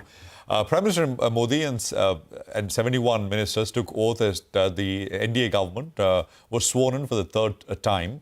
The new cabinet has 30 ministers, including 5 berths for key NDA allies. Portfolio allocation, however, is still awaited. We have, those are visuals, of course, coming in from yesterday, which was very, very keenly followed. Mr. A.K. Bhattacharya is with us, Editorial Director, Business Standard. We also have senior journalist Sanjeev Srivastava joining in. Gentlemen, good morning. Thank you very much for coming back on here on CNBC. Prashant this side. Mr. Bhattacharya, from a portfolio allocation perspective, which are the berths or the sort of postings which matter from a market point of view? Finance one. What else? Well, all the infrastructure ministries are very important and critical. And the industry and commerce are also very important ministries that will be looked at closely. Of course, finance ministry will be the most keenly watched. But I don't expect many changes at this point in time. You have all the ministers who had manned, or if I may use the word, who had steered these infrastructure, commerce industry, and the key finance ministries are all there in the cabinet. These have all taken oath. Unless there is a major reshuffle of ministries among these candidates, I don't see any major surprise in terms of the ministry formation. You have got Nirmala Sitharaman in the cabinet. You have got Piyush Goyal in the cabinet. You have got Ashwini Vaishnav in the cabinet. You have got Dharmendra Pradhan in the cabinet. You have got Nitin Gadkari in the cabinet. So they are all critical ministers who had taken charge of the economy in the previous government. What will be keenly watched is whether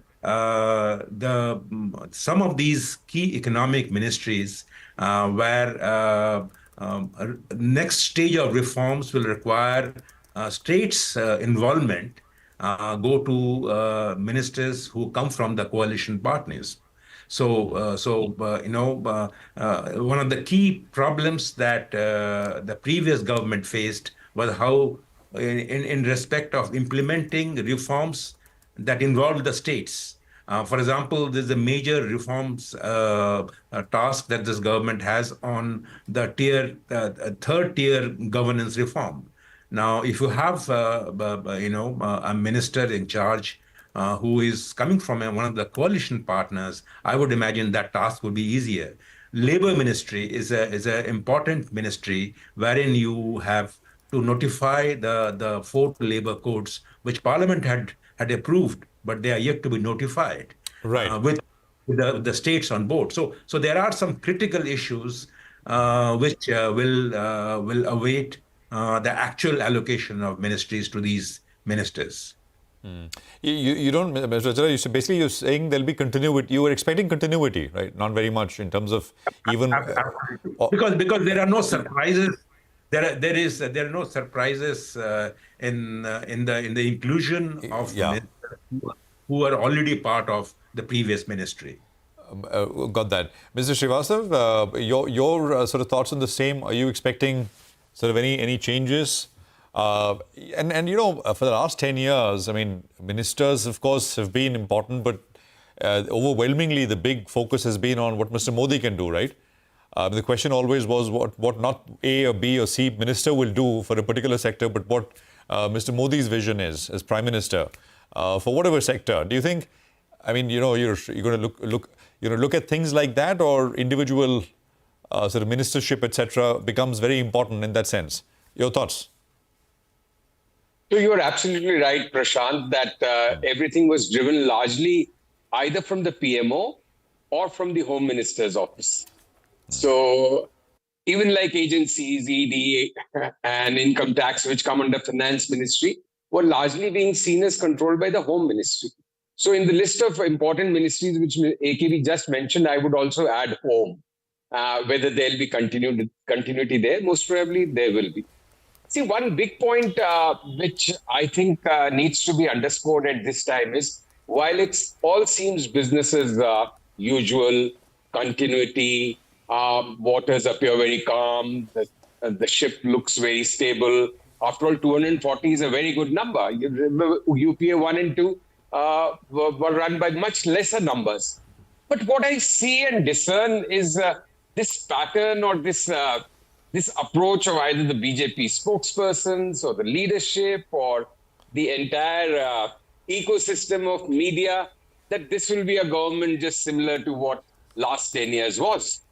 And I think therein lies, in that attitude lies the problem. It cannot be business as usual. The government needs to adjust and settle down with the new reality. So even if the allies are not demanding much, it is a coalition government with a very strong center with 240. But the attitude should be that it is a coalition government and Prime Minister is the main steering force. He is the first amongst equals. But the first amongst equals bit also needs to be emphasized a little more than it was during the last 10 years. So I think that's something which is very important. Absolutely, Mr. Srivastav. I think the narrative more in the market and business arena is economic policy continuity.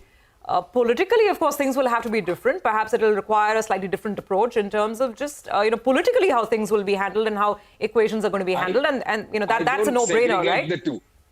The two cannot be segregated so simply. Perhaps, and which is why my next question. Yeah. So, which is why my next question, allow me to ask that question. That's what I was just coming to, and I want to get both of your thoughts on this. So let's take a ministry like railways, right? And it's been the poster child. We've seen what's happened to railway stocks. There's been incredible spending, a lot of fundamental ground level changes as well in terms of the execution part, the way railway PSUs are run. Now, what if one of the allies asks for railways? What if Mr. Nitish Kumar demands that? A, do you expect that to happen? And B, even if one of the allies takes away important ministries, contrary to what Mr. Bhattacharya is saying, if the allies decide to take away some of these critical ministries, infrastructure or railways, then what happens? How should that be interpreted? Mr. Srivastava? See, I don't think it is who will be having the ministry which is more important. Even if the allies don't get an infrastructure ministry or the railways ministry, the important thing is the approach. So last time I remember Prashant talking about an AKB raising the issue of welfareism. And I was saying that welfareism is not the takeaway from this election. But I am entitled to revise my thoughts. Like certain schemes, like I was talking to people, like with keeping in mind the Haryana election, the Agniveer scheme may be tinkered with or rolled back. That would have financial implications. Similarly, a BJP minister can continue to have all the infrastructure and finance ministry and railway ministry, but they will have to take on board the views of the allies, especially TDP and JDU. So it has to be, the approach has to be one of consensus and taking everybody along, which is where this government needs to walk the talk depending on what the ground situation and the arithmetical reality in the parliament is. That's the big challenge. Sure, Mr. Bhattacharya, if you could come in on that, sir. I mean, even if, let's say, what Mr. Srivastava is saying, even if the minister continues to be a BJP candidate in some of these key ministries, will the allies still have a much greater hold, a greater sway and say in areas like finance, in corporate affairs, in railways and infrastructure? Well, I broadly agree with what Mr. Srivastava has articulated right now. But I would like to add and maybe modify the proposition that you put forward, that I don't entirely agree that it will be the continuity that will be watched closely. Because if continuity were to be the main yardstick of judging the new government, I would say both the markets as well as the nation and the citizens and the voters would be a little disappointed. Because it's important to note that in terms of key reforms or the key important steps that will bring about greater efficiency in the economic system, the last 5 years have not seen any except Air India. There was no other privatization. So when you say about continuity, are you talking about no privatization in the next 5 years? Now that will be a disappointment. If there has been no movement on the labor reforms front. Now, would you be happy with this continuation of no further reform on labor front? There has been no further movement on the well thought through farm sector reforms. Now, I think the idea is not to only see that whether the government is of continuity, but whether the government takes the necessary political risks or use its existing political capital to bring about the much needed reforms in key areas as what I mentioned. So I think it's important to have ministers who are in charge of key economic and infrastructure ministries, but at the same time, those ministers should be empowered. And if that empowerment means that the railway ministry goes to an alliance partner, so be it. So I think it's very important that continuity of the kind that we saw in the last 5 years is not continued, so to say, and we see more reforms in these areas. I mean, there is a policy of the previous government that non-strategic PSUs will be privatized. There is a policy of asset monetization. Now, the question is, if you are happy with continuity, then I see an area of concern that continuity would mean no privatization, no further push to asset monetization, no labor law reforms, no farm sector reforms. So I think that is very, very important to keep in mind. That's well put, Mr. Bhattacharya. Now, but by the way, we were talking about this welfareism. I was looking at the CSDS Lokniti data. BJP's vote share among the poor actually has gone up. So, and this kind of goes back to some of the points we were talking about earlier about, whether there'll be a change in stance or and whether there'll be more sort of helping the masses and stuff like that. I mean, the data shows otherwise. Anyway, Mr. Bhattacharya, just, without tackling some of these more contentious issues, are there specific areas, do you think, where we can see a thrust from the government? Could housing be it? Is there one or two areas that you would like to identify whether it's possible? Yeah. Taking off from what you just now mentioned about the CSDS survey, I think there would be a more refined approach to welfareism, in the sense that if you believe, and I do believe, that this government is fiscally prudent, in the sense that it has not really used its resources. It has used its resources in a manner that the fisc has, by and large, has been kept safe, although the overall target and trajectory has not yet been met. Now, so therefore, there would be some refinement in the welfare schemes by which a better targeting with the use of technology in the delivery system through the digital public infrastructure, that is possible.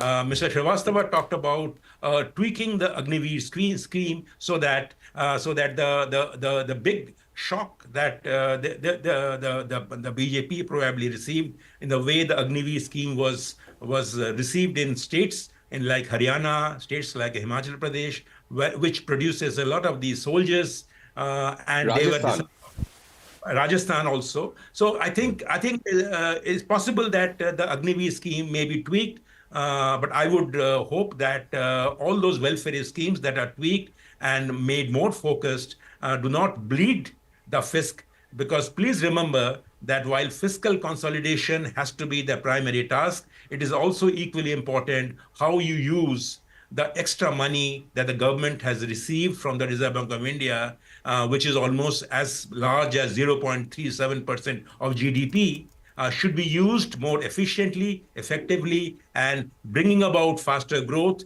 creating more jobs, and ensuring that the kind of iniquitous growth that we have seen with the top half of the economy doing well faster than the bottom half, those issues are addressed.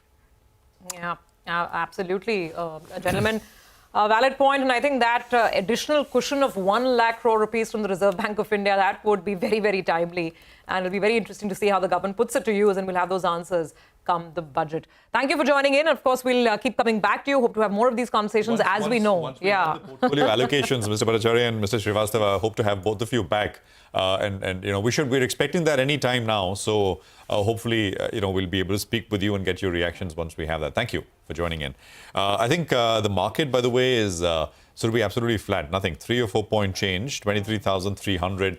Let's get Mitesh in for a quick word. Mitesh, what are your observations on the price action, the big sell-off from the day's high? So I think, Prashant, looking at the hourly chart, we failed to actually get past 23,307, which was the last time, we had been here. I think after this big rally from 21,800 hitting the earlier high, just taking some profit booking, I'm not really worried. Would be a buyer on declines. Let's say if you get it closer to about 23,150 on the spot, which is 140 points lower, then try and add on to long positions. Having said that, on the stock side as well, have a buy on ACC. That's doing very well. So ACC, I would recommend taking long positions. Keep a stop below levels of 2518, 2517, and target of 2630, 2635 on the upside is what I'm looking at the minimum. Eventually, we may even look at higher levels from there. And the second stock, which I like, that's also a buy call. A buy on Britannia. It's a conditional buy. It's been consolidating for the last 4 or 5 days. Once it starts getting past 54.75, 54.80 zone, buy with a 40-50 point kind of a stop and look for a target of 56. All right, Mitesh. Good speaking with you, and thank you very much for sharing those ideas with our viewers as well. Appreciate it. Well, we'll just take a quick commercial break here. We put the focus on commodities. Precious metals have sold off, but is that top of mind for Manisha? We'll find out in just a bit from now.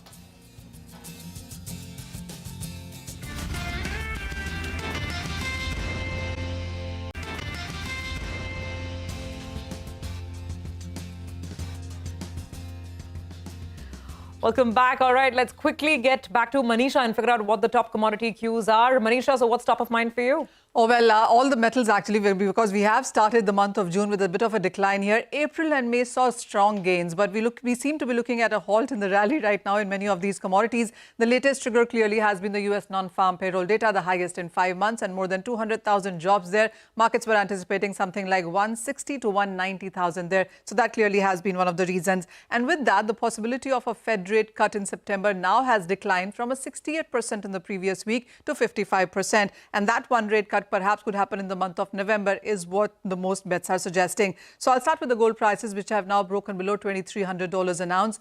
The all-time high has been $2,450. The month of June actually until now has been on a declining spree, and we are trading at a one-month lows when it comes to the gold prices there. Also, markets have seen China demand in sense of central banks see a pause in the month of May. China Central Bank has been buying gold for its reserves for 18 months, and that did not happen in the month of May. That has also led to a bit of a profit taking there. Silver as well fell 4.5% in the previous week. We're looking at a one-month lows onto this one. Not just that, the crude oil prices also have declined 2% in the previous week, and third week of losses is what we've seen onto this one as well. Copper, for that example, also fell 4.5% in the previous week, and this is after 10% gains in the month of May. Here as well, we are way off all-kind highs that we saw in case of copper there. Take a look at the steel rebar prices, and we are trading at around 2-month lows onto this one. 34.50 Chinese yuan per ton is where the steel prices are right now. There is weak demand in China. The home sales for the last couple of months have been declining as well. What the street will watch out for now is the Fed rate policy. Well, that announcement comes in on Wednesday, and so does the consumer price index numbers as well. So Wednesday is going to be quite important in sense of dollar and movement for many of these commodities. All right, Manisha, thanks very much for that. That's Commodities in Focus. More with Manisha as we go on. We'll take a break. Our special segment, it's the economy. My colleague Lata will get chatting with Santanu Sengupta, Chief India Economist, Goldman Sachs, to put the focus on the RBI decision to maintain status quo, repo rates, and, of course, RBI's growth forecasts, which now are up. Stay tuned.